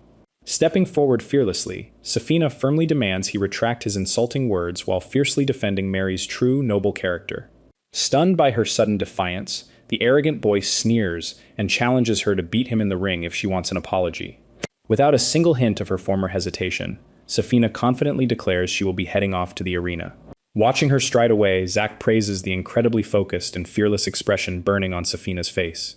The stadium announcer loudly declares the official start of the first round's highly anticipated 8th match. Mocking her unique katana stance, the arrogant fiancé vows to end the duel before Safina can even draw her weird blade. He fiercely charges forward with a massive overhead swing, severely underestimating his seemingly timid opponent. Moving with blinding, imperceptible speed, Safina flawlessly executes her sword-drawing technique to strike him down instantly. The devastating, lightning-fast slash shatters the opponent's weapon and completely blasts him out of the arena in a single fluid motion. The referee desperately shouts for the match to end, completely stunned by the overwhelming, singular display of skill. The announcer loudly declares Safina Kalshana as the absolute, uncontested winner of the duel. The massive crowd erupts into wild, deafening cheers, absolutely amazed that she secured victory with just a single strike. Staring silently in absolute awe, Zack remains completely captivated by Safina's flawless, breathtaking form. Catching her breath, Safina turns to look back at her friends with a mixture of shock and profound relief. Rushing forward with joyous praise, Mary playfully teases that Safina's incredible strike even managed to leave the battle-obsessed Zack completely mesmerized. Dismissing the lingering concerns about Safina's previous match, Zack reminds his friends that Mary is up next. Safina excitedly cheers her friend on as Mary steps out onto the tournament grounds. Gripping her sword with intense determination, Mary silently vows to lose this match on purpose, just to avoid standing out any further. Confidently setting his stance, her opponent arrogantly invites her to attack him from anywhere, prompting Mary to eagerly accept the opening. Lunging forward with surprising speed, Mary initiates her supposed offensive assault. Her opponent blocks the strike, deciding to focus on defense to analyze her skills, while Mary secretly plans her own defeat. Watching nervously from the sidelines, Safina worries that Mary is being pushed back, but Zack tells her to look much closer at the technique. Zack explains that Mary is actually dictating the flow of the battle, effortlessly reading every strike and forcing her enemy to attack exactly how she wants. Sweating profusely under Mary's composed smile, her overwhelmed opponent decides to risk an all-or-nothing counterattack. As the opponent winds up for a massive swing, Mary deliberately leaves herself wide open and silently prays for him to finish her off. Instead of striking, the completely demoralized opponent suddenly drops his sword and surrenders. Shocked by the abrupt forfeit, Mary mentally sighs in relief that she swung to miss, confusedly asking him why he gave up. The defeated student explains that she completely outclassed his tactical specialties, reading his desperate counter and effortlessly pulling him into her unstoppable flow. Dropping his head in absolute defeat, the boy admits he was completely outplayed from the very beginning. Basking in the crowd's wild cheers, Mary decides this victory is fine since she originally wanted to win at least one match for her family's honor. As the tournament fiercely progresses, the referee officially announces consecutive second-round victories for both Safina and Zack. Preparing for her own next match, Mary proudly notes that Safina has truly spread her wings since defeating her previous arrogant opponent. Distracted by her friend's progress, Mary is caught completely off guard when her angry opponent lunges forward to punish her for looking away. Snapping her attention back to the fight, Mary instinctively reacts to the sudden incoming blade. Her opponent stares in absolute shock as his desperate strike completely fails to connect. Collapsing in defeat, the boy hallucinates Mary as a legendary warrior scolding his pitiful effort, completely misinterpreting her accidental victory. In reality, Mary simply stood there in sheer confusion while her opponent begged to fight her again, awed by what he assumed was a masterful counter. Safina proudly boasts to the crowd that Mary taught her that exact sword style, while Mary silently begs her friend to stop boosting her unwanted reputation. The surrounding students murmur in awe at Mary's terrifying prowess as the referee secures her spot in tomorrow's finals, fueling her internal panic. Fleeing from the arena in absolute distress, a tearful Mary dramatically cries out for her maid's comfort. Tuti gently consoles her young mistress, cheerfully reminding her that friends and family are allowed to attend tomorrow's finals to cheer her on. Springing up with a brilliant realization, Mary gleefully decides she can simply lose on purpose to either Zack or Safina right from the start. Tute immediately crushes that hope, pointing out that Zack and Safina are facing each other in the semifinals, meaning Mary won't face either until the absolute final match. Realizing she is completely trapped on a path to unwanted glory, Mary slumps in sheer despair and loudly wonders what she is supposed to do now. Mary's father excitedly congratulates her for making the top 8 in the tournament while she nervously wonders about his work. Waving off her concerns, her parents happily assure her that everything will be fine as they came specifically to watch her matches. Sweating profusely, Mary mentally complains to Tut that all of her escape routes have been completely cut off. Tut chides her unladylike posture as Mary laments that her secret plan to arrive late and lose by default is now ruined by her parents' high expectations. Tuti sharply points out that overthinking messy schemes might actually limit her chances of defeat, suggesting she just go fight without any prior plans.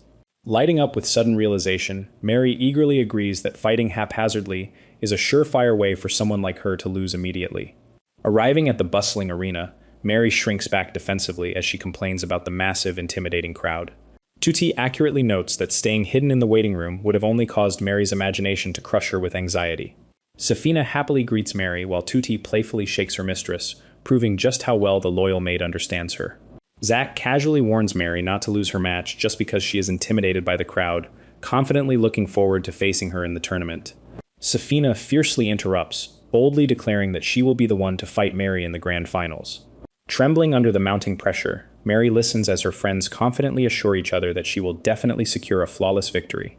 Clutching her head in total panic, Mary internally vows to ignore their massive expectations and absolutely throw the match. Time skips ahead to the waiting room as Tut politely informs her mistress that it is finally time to head to the arena. Mary accurately guesses that Zack and Safina easily won their first matches, prompting Toot to gently urge her forward. Bowing respectfully, Tute wishes her mistress well as Mary confidently turns to face her impending battle. Striding forward with absolute determination, Mary loudly announces her departure. Stepping into the blinding light of the arena, she internally solidifies her grand plan to lose quickly and avoid standing out. Her hulking opponent glares down at her, aggressively demanding to know what petty trick she has planned. He fiercely boasts that his massive sword will instantly crush any deceitful tactics she tries to employ. Sweating at his sheer size, Mary wonders if people in this world just grow significantly faster than in her previous life. Brushing off his intense vigor, Mary calmly assures him that she will absolutely not be using any tricks today. Thrilled by his overwhelming physical strength, Mary mentally praises him as the perfect opponent to lose against, and declares she will face him head-on. Completely misinterpreting her intentions, the massive warrior expresses deep gratitude and praises her honorable reputation as the White Princess.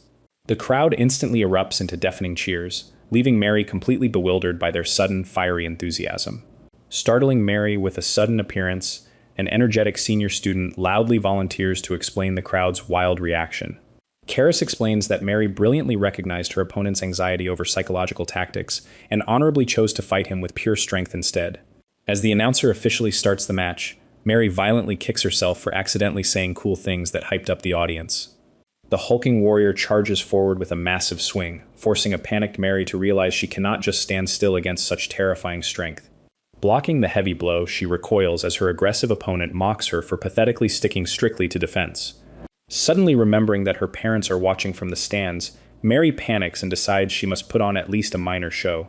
Lunging forward defensively, she resolves to land just one single light strike before intentionally throwing the match. The journey of a car ride can weave tales of wonder and adventure. Deflecting her blade with terrifying power, he sends Mary violently stumbling forward with completely broken momentum. Spinning uncontrollably through the air, Mary screams in absolute panic as she helplessly crashes into her towering opponent. A sickening impact echoes through the arena as her spinning head violently slams directly into the giant's unguarded face. While Mary recoils in pain, Karis loudly praises her magnificent tactical maneuver of using her opponent's momentum to strike his wide-open blind spot. Staggering backward, the giant angrily declares he is not done yet, while a frantic Mary desperately hopes his next attack will finally defeat her. Before he can even raise his sword, the massive warrior's eyes instantly roll back into his skull. Collapsing heavily onto the arena floor, the hulking opponent is completely knocked out, while a horrified Mary realizes she somehow accidentally won.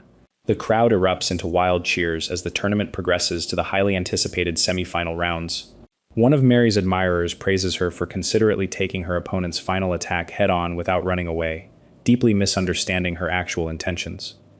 Mary awkwardly accepts the praise before changing the subject, suggesting they all cheer for Zack together to celebrate his advancement. Magilka playfully interrupts the celebration, claiming that Safina will definitely be the one facing Mary in the upcoming finals. Tuti quickly counters Magilka's claim, insisting that Zack is the one destined to fight her young mistress for the championship. While the two girls excitedly bicker over secret trump cards, Mary mentally groans at their shared assumption that she will automatically reach the finals. The referee's voice cuts through the tense atmosphere, officially announcing the start of the first semifinal match between Zack and Safina. Zack aggressively takes an overhead stance, preparing to compete head-on against Safina's overwhelming speed. Analyzing his brute strength, Safina realizes her delicate katana won't survive a direct hit from Elixir's heavy sword style. She suddenly activates a powerful magic spell, shouting "Excel Boost" to massively enhance her physical capabilities.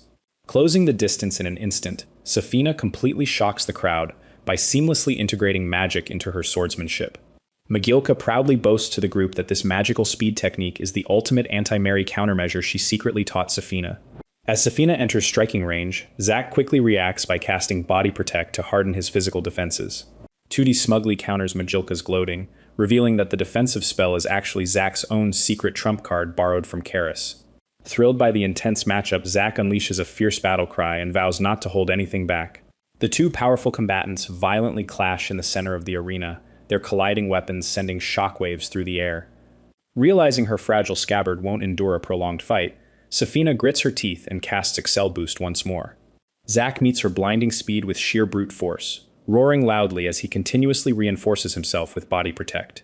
The arena shakes violently as the two fighters repeatedly exchange powerful blows, alternating between lightning-fast strikes and unbreakable magical defenses. Watching the relentless stalemate unfold, the anxious spectators realize that neither fighter can land a decisive finishing blow. Upperclassman Karis observes the prolonged magical clash with a knowing look, quietly noting that their time is almost up. Safina pushes her body to the absolute limit, her magical aura flaring wildly as she prepares to launch one final, desperate strike.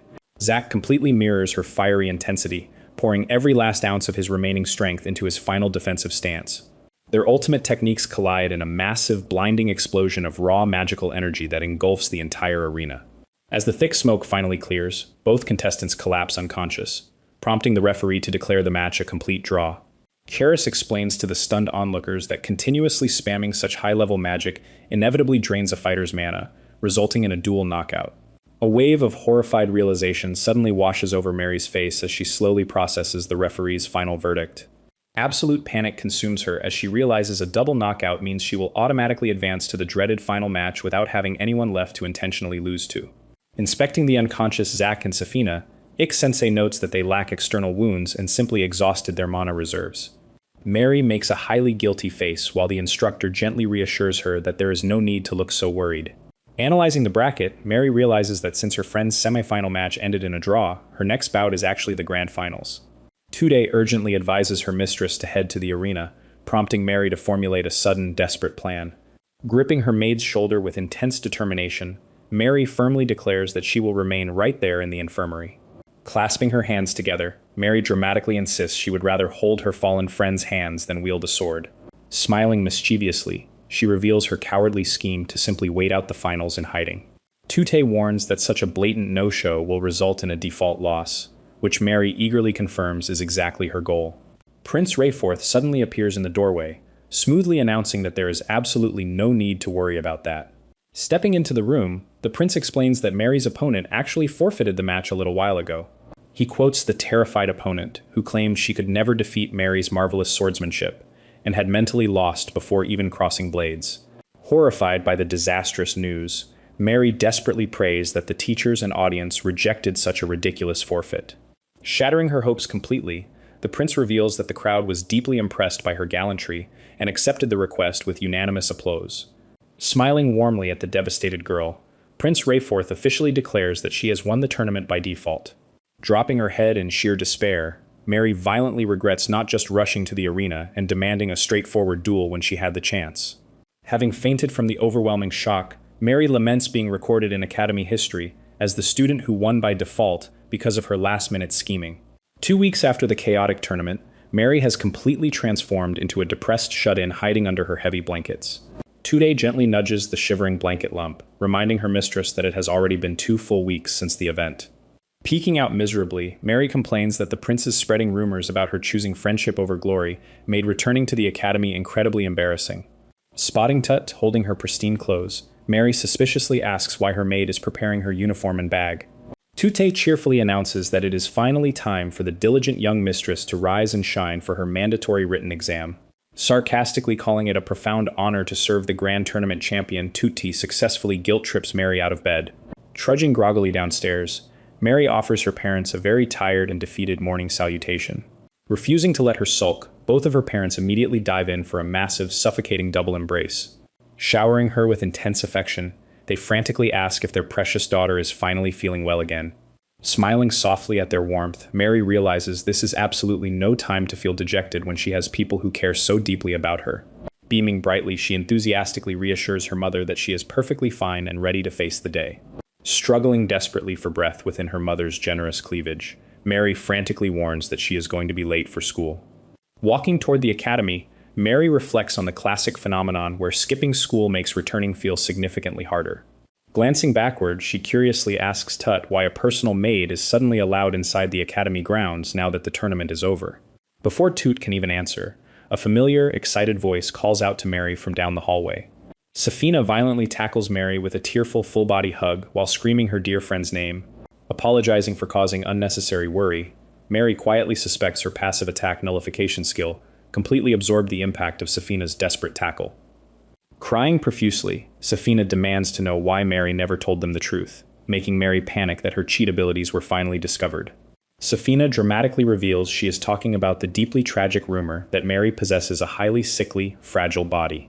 Flabbergasted by the wild claim, Mary demands to know who spread the rumor that she collapsed from critical illness after the tournament and during her childhood ceremony.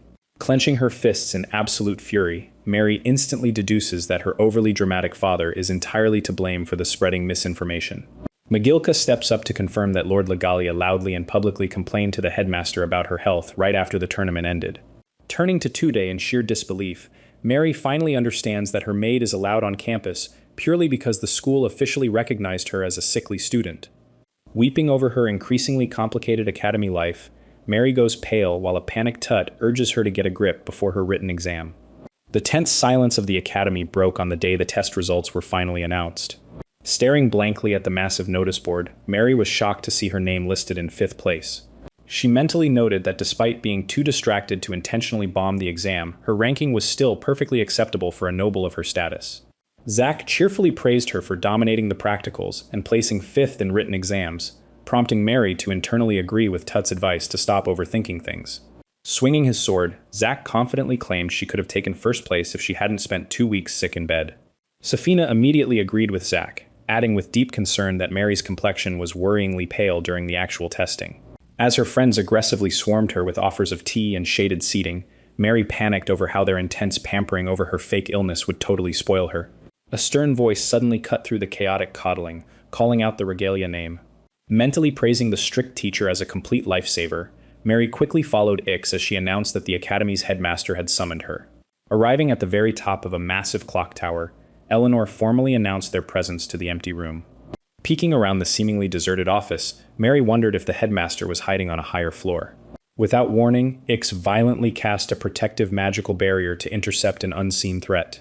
As the shimmering illusion shattered to reveal a hidden old man, Toot frantically demanded to know the intruder's identity. Calling out the headmaster by his full name, Ix furiously questioned why Fortuna Futrulixo was using advanced illusion magic to hide himself in his own office. Magilka abruptly entered the room, deeply embarrassed as she confessed that the eccentric headmaster was actually her grandfather. The flustered headmaster barked at his granddaughter to shut up, awkwardly claiming he only used magic because he wanted to greet Mary's maid. Ignoring the old man's bizarre excuses, Futrulica quickly pivoted and asked a man named Fried to introduce himself. Stepping forward, the frail-looking man politely introduced himself as Elk Fried, the Grand Master of the Aleos dorm. While the headmaster gently addressed Mary, she internally questioned why a magical dorm grandmaster was here while judging his worryingly thin physique. Mary blinked in absolute shock as the headmaster formally invited her to transfer to the Aleos dorm next year. He explained that her father, Firid, had expressed deep concerns about her ability to handle Soloist's upcoming heavy combat curriculum. Though Ix argued that transferring would waste Mary's terrifying swordsmanship talent, the headmaster insisted that the magic-focused Aleos would suit her fragile constitution better. Startled by the sudden life-changing proposal, Mary suspiciously wondered why they were specifically recommending Aleos instead of the other dorms. Smiling knowingly, the headmaster revealed that they had received an incredibly strong recommendation from a certain someone. He relayed the mysterious person's absolute certainty that Mary possessed a superb, unparalleled talent for magic. Magilka immediately outed herself as the informant, proudly boasting that Mary mastered complex magic just by glancing at a book once while Mary screamed in sheer panic. Grandmaster Fried's eyes lit up with intense curiosity, noting that if the rumor was true, Mary's latent potential was truly terrifying. Ignoring Mary's frantic attempts to silence her, Magilka fiercely doubled down and swore to Fried that she had witnessed the miraculous feat with her own eyes. Though Mary mentally panicked because she wanted to avoid becoming either a knight or a mage, Fried leaned in and passionately begged her to cultivate her talents in his dorm. Seizing the golden opportunity to escape her unwanted combat reputation, Mary bowed deeply and enthusiastically accepted the transfer. Pumping her fists in silent victory, Mary boldly promised herself that she would finally secure a completely eventless and comfortable academy life. Strolling through the academy, Toot asks Mary if she is completely adjusted to her new life in the Aleos division. Clenching her fists with quiet determination, Mary vows to completely avoid making any disastrous, messy plans this year. Chatting cheerfully, Tut notes that Mary's custom uniform design is quickly spreading among the soloist students as a popular good luck charm. Pausing for a moment, Mary reflects that in this magical world, there is absolutely no difference in spell execution between different users. She practically jumps with joy, thrilled that she no longer has to constantly worry about suppressing her monstrous destructive strength. A cheerful voice interrupts her thoughts as Majilka formally greets both Mary and Tutty in the hallway. Surprised by the sudden greeting, Mary warmly welcomes Magilka back as they prepare to head to the Aleos lounge together. Walking alongside her friend, Magilka happily mentions that she is greatly looking forward to their upcoming practical lesson on flame magic. Stretching her arms enthusiastically, Mary agrees that casting magic provides a completely different kind of enjoyment compared to intense physical training. Pausing to smile at her, Magilka deeply praises Mary for possessing such incredible natural talent. She notes with genuine awe that Mary actually managed to completely catch up to the second-year students in an incredibly short period. Sweating nervously at the praise, Mary admits she only pushed herself so hard specifically so she could attend classes alongside Magilka. Internally panicking, Mary silently hides the fact that she actually learned half the curriculum just because she found the Aleos library books incredibly fascinating. The peaceful moment shatters instantly as Zack shouts a boisterous greeting across the quiet Aleos lounge, causing Safina to frantically shush him. Surrounding students immediately begin whispering in awe, easily recognizing the famous first-year students who managed to use magic during last year's martial arts tournament. Unfazed by the massive crowd, Magilka warmly greets Safina while Zack eagerly waves back at them. Acting highly protective, Zack proudly boasts that he is perfectly fulfilling his knightly duties by guarding Safina from all the weird boys. Smirking in amusement, Magilka bluntly points out that his aggressive behavior makes him act far more like an overprotective watchdog than a noble knight. Zack immediately apologizes and shushes himself as Mary nervously glances around the increasingly loud room. Hiding her face to avoid unwanted attention, Mary desperately asks if there is any quiet place they can gather without causing a massive scene. Leaning in with a clever idea, Magilka suggests they simply formally request an empty room from the academy teachers. She explains they merely need a solid academic reason and a minimum of 5 students to easily secure one of the massive academy's many unused rooms. Thrilled by the brilliant solution, Mary aggressively agrees through muffled cheers while Toot frantically begs her to keep quiet. Safina happily declares they have exactly 5 people for the request, but Toot regretfully points out a fatal flaw in their math. Tute sadly explains that since she is merely a personal maid and not an officially enrolled student, she completely invalidates their head count. Smirking confidently, Zack quickly solves the problem by suggesting they simply invite Prince Rayforth to join their exclusive club. Magilka smoothly formulates the perfect academic excuse, proposing they request the room as a highly beneficial, cross-departmental information exchange center. With their grand plan firmly established, Mary eagerly wonders who will actually deliver the awkward request to His Highness.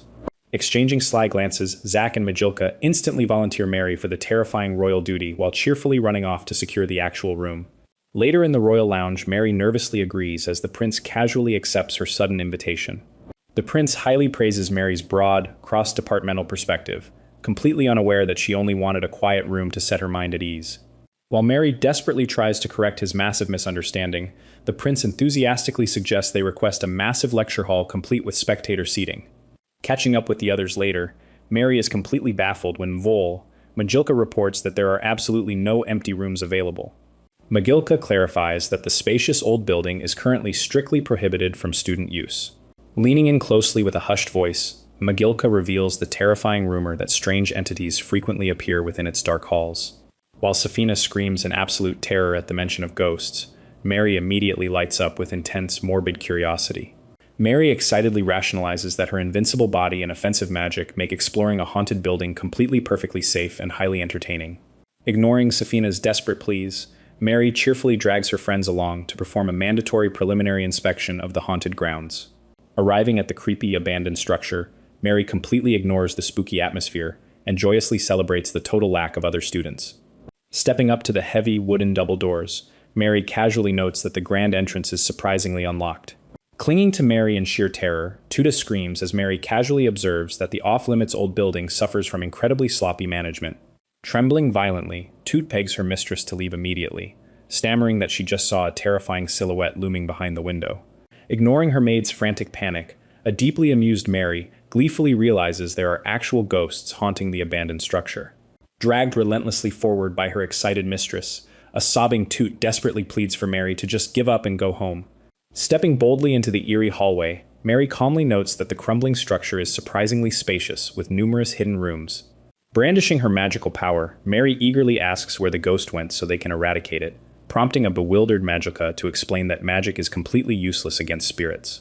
Magilka clarifies that while physical undead like zombies can be destroyed normally, incorporeal ghosts completely ignore standard offensive magic. Staring blankly at their knowledgeable friend, the group realizes their absolute only option against a spectral threat is to run for their lives. Clutching her chest in sudden, overwhelming dread, a trembling Safina admits that an unnatural fear is creeping over her senses. A horrifying spectral face suddenly materializes from the pitch-black darkness, instantly cutting off Safina's terrified scream. As the vicious ghost lunges, a mysterious voice violently commands everyone to close their eyes right before a blinding flash erupts. Seizing the momentary distraction, the unseen rescuer urgently orders the paralyzed group to run toward safety. Catching their breath inside a secure room, Magilka looks up and instantly recognizes their mysterious, bespectacled savior. The intense-looking upperclassman formally introduces herself as Alice Oldil, a dedicated classmaster residing in the Aleos dorm. When asked if she actually defeated the spirit, Alice calmly clarifies that she merely used light magic to temporarily scare the Light-averse entity away. Adjusting her glasses, Alice gravely explains that genuine holy magic is the absolute only way to permanently vanquish a wandering ghost. She reveals that holy magic users are strictly tied to the church, meaning they cannot simply ask a regular academy teacher for divine assistance. Alice details how church dispatchments stopped entirely after a severe past altercation between a priest and a troublesome student, leaving Mary secretly lamenting her ruined peaceful academy life. Noting Alice's extensive occult knowledge, Magilka asks if she can wield holy magic herself, but the upperclassman bluntly denies it and claims she merely researches the undead. Clasping her hands in dramatic desperation, Toot practically prays that the legendary Silver Knight was there to save them from the haunting. Magilka excitedly theorizes that since the legendary hero could allegedly cast up to 4th-tier magic, he must have possessed holy magic capabilities as well. Struck by a sudden burst of brilliant inspiration, Mary abruptly turns around and declares she must head to the library immediately. Flipping through an ancient magical tome, Mary casually confirms that holy magic is merely 2nd tier, making it incredibly easy for her monstrous intellect to learn. Sitting comfortably inside his private study, Fearid Regalia looks up in sheer surprise as his daughter walks in late at night. Holding the heavy, dust-covered grimoire, Mary explains that she developed a sudden, burning interest in studying holy magic. She casually mentions the Academy's lack of holy magic users due to a mysterious past altercation between a violent student and a church teacher. A tense, suffocating silence fills the room before her father bluntly admits that he was the reckless student responsible for the entire diplomatic incident. Fearid casually explains that during his academy days he complained about noisy people interrupting his nap and was harshly scolded by the dispatched priest. Shouting over Mary's absolute shock, Fearid violently justifies beating the priest to a pulp simply because the man dared to use attack magic on him. Narrowing her eyes suspiciously, Mary questions if there is more to the story, correctly realizing a simple brawl shouldn't have severed the Academy's diplomatic ties with the church entirely. Sighing in deep, exhausted exasperation, Mary silently judges her father's chaotic and incredibly destructive past. Returning to the haunted old building the very next day, Alice stares in sheer disbelief as Mary's group confidently approaches her once again. Noting Prince Rayforth's unexpected royal presence, Alice listens as Mary stubbornly insists she needs to secure this quiet, haunted area for herself. Alice reveals her recent research uncovered a powerful barrier trapping the undead inside, suggesting that destroying its magical core might permanently eliminate the ghosts. Gripping his heavy sword with resolute loyalty, Zack fiercely declares he will tag along to ensure His Highness remains completely safe. Smiling with absolutely fearless determination, Mary leads the unified group directly into the ominous building to permanently unveil its hidden mysteries. Rayforth suggests splitting into 2 groups to find the barrier's core, since both he and Mary can efficiently use light magic. Zack reasons that a massive magical circle must be hidden in a large ritualistic room, though Mary wonders why no one has found it yet. Tute suddenly pauses in the dark corridor, brushing at her shoulder while wondering if a stray spiderweb got stuck to her. An invisible force violently drags Tuta backwards into the shadows as the others cry out in alarm.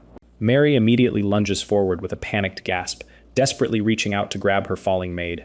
Startling everyone present, Mary suddenly vanishes into thin air, right before a horrified Safina's eyes. Tumbling down a hidden stone staircase, Mary quickly stabilizes herself and safely catches the frightened Tut. The rest of the group hastily rushes down the dark stairs to check on their missing friends. Catching her breath, Mary smiles and reassures her worried companions that she and Tut are perfectly fine. Realizing the entrance was hidden by illusion magic, Mary deduces that her passive ability accidentally nullified the spell when she passed through. Illuminating the massive, eerie cavern, Majilka declares they have finally found the hidden location they were searching for. Eager to investigate the depths, Mary instructs Tut to go back up and call for the teachers.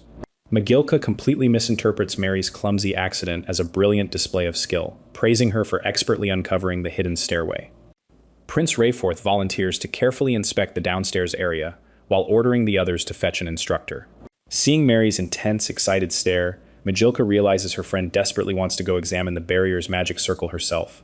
Noticing the prince lacks light magic, Mary slyly suggests he is the most capable person to safely return and call for a teacher.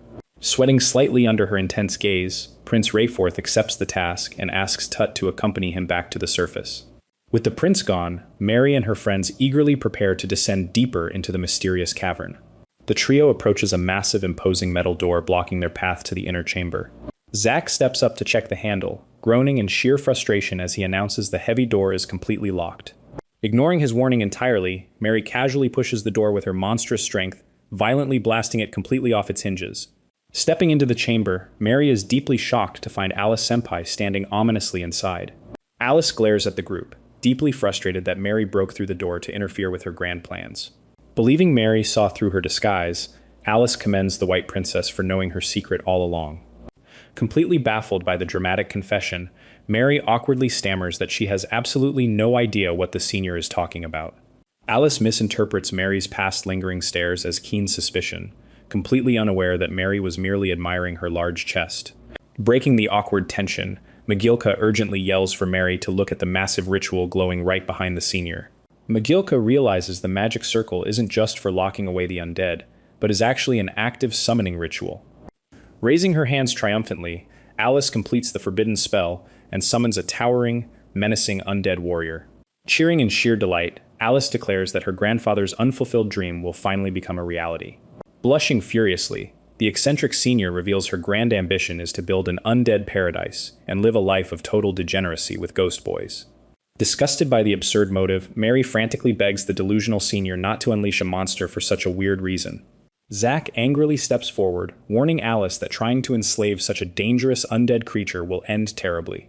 Dismissing his concerns entirely, Alice swoons over the hulking skeleton and insists her cutie would never do anything of that sort. Without a single moment of hesitation, the massive skeleton ruthlessly backhands Alice across the stone room. While the friends scream in horror, the utterly delusional senior blushes and praises the monster for acting bashful as she completely loses consciousness. Assessing the chaotic situation, Mary notes that the monster is out of control and they cannot possibly abandon their unconscious senior. Drawing their weapons with absolute resolve, Zack and Safina prepare to strike while Magilka plans to lock the creature in place with her magic. Safina and Zack explode forward with blinding speed, leaving trails of dust as they charge the towering skeleton head-on. Activating an acceleration boost, Zack ferociously commands Safina to target the massive creature's legs first. An ominous silence fills the dark, dusty corridor of the haunted building. The heavy atmosphere presses down as the unseen supernatural threat rapidly approaches. Shouting with fierce determination, Magilka commands her ally to launch the desperate attack. A brilliant, piercing arrow of concentrated magic blasts forward through the oppressive darkness. Safina frantically calls out Mary's name as the chaotic battle reaches its absolute climax. Channeling her overwhelming power, Mary aggressively chants a devastating divine incantation to eradicate the undead. With absolute authority, Mary unleashes the blindingly powerful Turn Undead spell to purge the evil spirits. The blinding light fades, leaving Mary to calmly declare that the terrifying spectral threat is finally eliminated. Relaxing her stance, Mary silently notes how flashy holy magic is while marveling at her easy success with a mere second-tier spell. Staring in absolute shock, Alice violently grabs Mary and demands to know where she learned such advanced divine arts. Sweating nervously, Mary awkwardly explains that she simply grasped the magical nuances after casually reading a random picture book. As Magilka proudly boasts about Mary's genius, Alice sighs in utter disbelief, while Mary desperately tries to downplay the impossible feat. Gripping the young noble's shoulders tightly, Alice leans in with intense, wide-eyed fanaticism. Alice frantically explains that visualizing holy magic is exponentially harder than regular spells, requiring deep church connections to actually manifest. Trembling with absolute awe, Alice declares Mary's terrifying divine talent to be genuinely unprecedented. Staring blankly at the fanatic teacher, Mary mentally curses her completely ruined chances of securing a peaceful academy life. Later, Magilka dramatically recounts the battle to their peers, proudly describing how Mary purged the undead using the legendary Silver Knight's exact quote. While the mesmerized classmates swoon over her heroic prowess, a completely mortified Mary silently begs Magilka to stop exaggerating the story. Mary learns the absurd truth that Alice's grandfather was a disgraced church official who secretly tried to build an underground undead paradise. The deranged cultist was just steps away from carrying out a massive, forbidden summoning ritual beneath the school. While Magilka praises the academy for stopping the threat, Mary internally sweats, knowing her father completely wrecked the dark ritual simply because it interrupted his nap. Accepting her impending punishment, Alice humbly asks Magilka to temporarily take over her duties as the deputy class master. The journey of a car ride can weave tales of wonder and adventure. Relieved that Alice is safely under house arrest, Mary happily sighs, believing she finally secured a peaceful sanctuary in the cleared-out old building. Magilka suddenly bursts through the door in an absolute panic, violently shattering Mary's short-lived tranquility. Annoyed by the sudden intrusion, Mary tiredly asks the frantic new deputy classmaster what could possibly be wrong now. Magilka reveals that a mob of entitled students barricaded themselves inside the old building, prompting an infuriated Mary to scream at the heavens for just a single moment of peace. Magilka firmly tells the stubborn students that their document was submitted during the building's prohibition period, requiring them to resubmit the application. The boys angrily refuse to submit their documents a second time, arguing that the room belongs to them now, and Magilka should have used it when the ghosts were around. Trying to maintain order, Magilka calmly explains she isn't kicking them out, but the rebellious students aggressively tell her to shut up and leave. Before she can finish speaking, the hostile boys violently splash a bucket of water directly onto Magilka. As the boys mockingly laugh at her drenched state, an enraged Mary silently steps up beside her shivering friend. The boys' laughter instantly dies as they recognize the terrifying girl standing next to their victim. Glaring with murderous intent, Mary slowly asks if they really just laughed and called her dear friend lame. The terrified boys completely panic, suddenly recalling that Mary is the undisputed champion of last year's martial arts tournament. Remembering that she also single-handedly obliterated a massive undead creature, the boys desperately plead for a peaceful misunderstanding. Stepping forward menacingly, Mary sharply reminds them of their earlier claim that they had absolutely no words left to speak. As the boys scream in absolute terror, Mary notes that despite lacking words, they somehow still had enough magic to attack her friend. Summoning her own terrifying magic, Mary aggressively agrees to talk things out with force, while the doomed boys realize their lives are officially over. Sweating nervously, Magilka quickly accepts their desperate, groveling apologies as the boys throw themselves onto the floor to beg for forgiveness. Watching the absolute submission from the doorway, Zack and Safina praise the White Princess for her overwhelmingly terrifying influence. Zack accurately notes that the boys' entire academic careers would be completely annihilated if they actually made an enemy out of Mary. Standing proudly outside, Mary cheerfully declares that she doesn't mind causing a scene as long as it protects her precious friend. Throwing open the doors to their newly acquired clubroom, Mary triumphantly celebrates finally securing a peaceful place to relax. Noticing her friend's troubled expression, Mary gently points out that Magilka doesn't look very happy about their victory.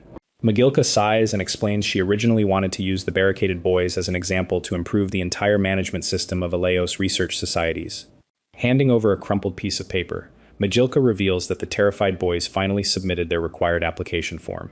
Mary stares blankly at the absolutely incomprehensible scribbles filling the official document. Utterly baffled, Mary questions what alien language the document is written in, while Toot nervously peers over her shoulder. Mary drops her head in exasperation, realizing the boys literally only managed to write a single legible word. While Tut transcribes the illegible text, Magilka sympathetically notes that many noble students simply lack the basic skills to write official documents themselves. Mary rationally points out that the required items are just basic details like representative names, society titles, and activity contents. Proposing a brilliant solution, Mary suggests adding clear remark boxes to mass-produce an easier, standardized format for the struggling students. Smiling warmly, Mary expresses her joy at being able to help her friend, while Magilka agrees that the standardized form is a great idea. Later on, a highly stressed student nervously watches Mary as she intensely scrutinizes his submitted paperwork. Sweating profusely under her silent gaze, the terrified boy anxiously asks if there is something fundamentally wrong with his document. Overlooking the terrible handwriting, Mary sternly commands him to rewrite the extremely vague activity contents with much more detail. The traumatized student frantically salutes and begs for his life, promising to fix the paperwork immediately. Mary watches him sprint away in total confusion, completely unaware of her own terrifying reputation. Safina gently points out that the students are still completely terrified of Mary because of her violent outburst a few days ago. Turning to the next trembling applicant, Mary tries to warmly reassure him that there is absolutely nothing to fear. Unfortunately, her reassuring words sound like a deadly ultimatum, leaving the petrified student convinced this is his final chance to survive. Stretching her tired arms, Mary whines about why every single student is bringing their forms directly to her instead of Majilka. Safina logically reminds her that the entire student body knows Mary was the genius who personally designed the new standardized format. A sudden knock interrupts the conversation just as Mary realizes in horror that her involvement is public knowledge. Assuming it is yet another terrified student submitting paperwork, Mary exhaustedly calls for them to enter the room. To their surprise, Majilka returns alongside a polite new girl named Finel from the Lalios division. Ignoring Mary's protests, Majilka firmly declares she is leaving before dragging the confused girl away. Crying out in frustration, Mary insists she can definitely smell trouble, but Majilka gently reassures her that everything is fine. Pointing out the nearby agricultural areas, Majilka asks if Mary knew students could cultivate their own plants. Majilka dramatically reveals that someone from Aleos dropped a mandrake, immediately earning Mary's disgusted reaction. Finel cheerfully chimes in, admitting she only called Majilka over because she spotted her carrying the disgusting plant completely uncovered, prompting Mary to curiously ask if it is edible. Finel explains that the immature mandrake is practically useless and unsellable, leaving Majilka to wonder if it was an academy educational material. Dismissing that theory, Majilka deduces that the mandrake must have been illegally cultivated and secretly discarded to clear space. Staring deeply at the evidence, Majilka concludes that the student must be illegally cultivating the dangerous magical plants in secret. Majilka explains that cultivating such an expensive and dangerous magical plant requires special qualifications, since it can alter the consciousness of those with low mana. Terrified by a morbid realization, Mary panics over the legendary myth that mandrakes scream and cause sudden death when pulled from the earth. Smiling gently, Majilka praises Mary's extensive knowledge, but clarifies that mandrakes do not actually cause death in their world, bringing Mary immense relief as she silently vows to pretend she knows nothing more. Mary abruptly pivots the conversation, cheerfully asking the bewildered girls for the most delicious way to cook a mandrake. Grabbing her chance to escape, Mary awkwardly excuses herself to go look up recipes in the library now that she knows the plant's name. Majilka smoothly curtsies and announces that she will also be taking her leave. Pausing mid-step, Mary blankly asks where Majilka is supposedly heading. Majilka stares back with a confident smirk, proudly declaring her destination is obvious. Pointing forcefully ahead, Majilka announces she is heading straight to the illegal mandrake cultivation fields. Despite Mary's desperate attempts to brush her off, Majilka insists that as deputy classmaster, she must personally investigate any scandal involving Aleos students. Gazing warmly at Mary, Majilka sincerely confesses that she simply wants to stay right by her side. Flustered by Prince Rayforth's sudden arrival, Zack laughs off the surprise and suggests His Highness should have just waited safely in their room. Approaching a suspicious student, Majilka politely questions their research society's activities, only to receive a flimsy excuse about cultivating wholesome magical plants. Majilka's eyes narrow intensely as she repeats the words wholesome magic plants with heavy skepticism. The prince cheerfully intervenes, suggesting they all observe the society's activities directly so they can easily approve their application. Walking through the agricultural plots, Mary quietly remarks that something feels incredibly weird. Surveying the area, Majilka notes that the fields seemingly contain only safe, perfectly legal medical plants. Admitting her lack of botanical knowledge, Mary sighs that she really can't tell the difference between any of the magical plants anyway. Suddenly stopping, Mary points at a specific plot and notes that she actually recognizes something from recently. Pointing to a seemingly empty patch, Mary asks if the empty field belongs to them, causing the terrified student to frantically deny any connection. Confirming that all society members are present and lack an instructing teacher, Majilka smiles with dangerous intent. The terrified student answers affirmatively, to which Majilka coldly replies that everything should be fine then. Majilka suddenly screams for the prince to step back, wildly claiming that an escaped ghost from the old building is hiding in the empty field. Unleashing a massive fireball, Majilka completely annihilates the empty field in a fiery explosion. The student shrieks in pure agony as the flames reveal the hidden mandrake flowers, crying that 20 years of inherited effort have been destroyed. Magilka smoothly apologizes for her mistake, mockingly claiming the illusion magic fluctuations merely looked like a ghost, while Mary sweats over her blatant lie. Realizing the fire is spreading out of control, a panicked Mary decides she needs to extinguish the flames immediately. Dousing the area with water magic, Mary inadvertently covers herself in thick, muddy sludge. As Zack shouts for the prince to stop and avoid getting dirty, Rayforth ignores him and rushes straight to Mary's side. Shocking everyone, the prince gently caresses Mary's muddy cheek. Gazing deeply into her eyes, Rayforth smoothly declares that even the muddy drops on her skin are as beautiful as jewels. Blushing fiercely, Mary mentally panics over his intense romantic gaze, realizing that shoving him away would result in punishment for disrespecting royalty. Unable to handle the overwhelming romantic tension, Mary abruptly casts levitation magic and launches herself straight into the sky. Hovering high above the bewildered crowd, Mary cries out for Tut while worrying if running away with magic was a terrible mistake. Clutching her rapidly beating heart, a deeply flustered Mary silently questions what suddenly got into the usually flamboyant prince.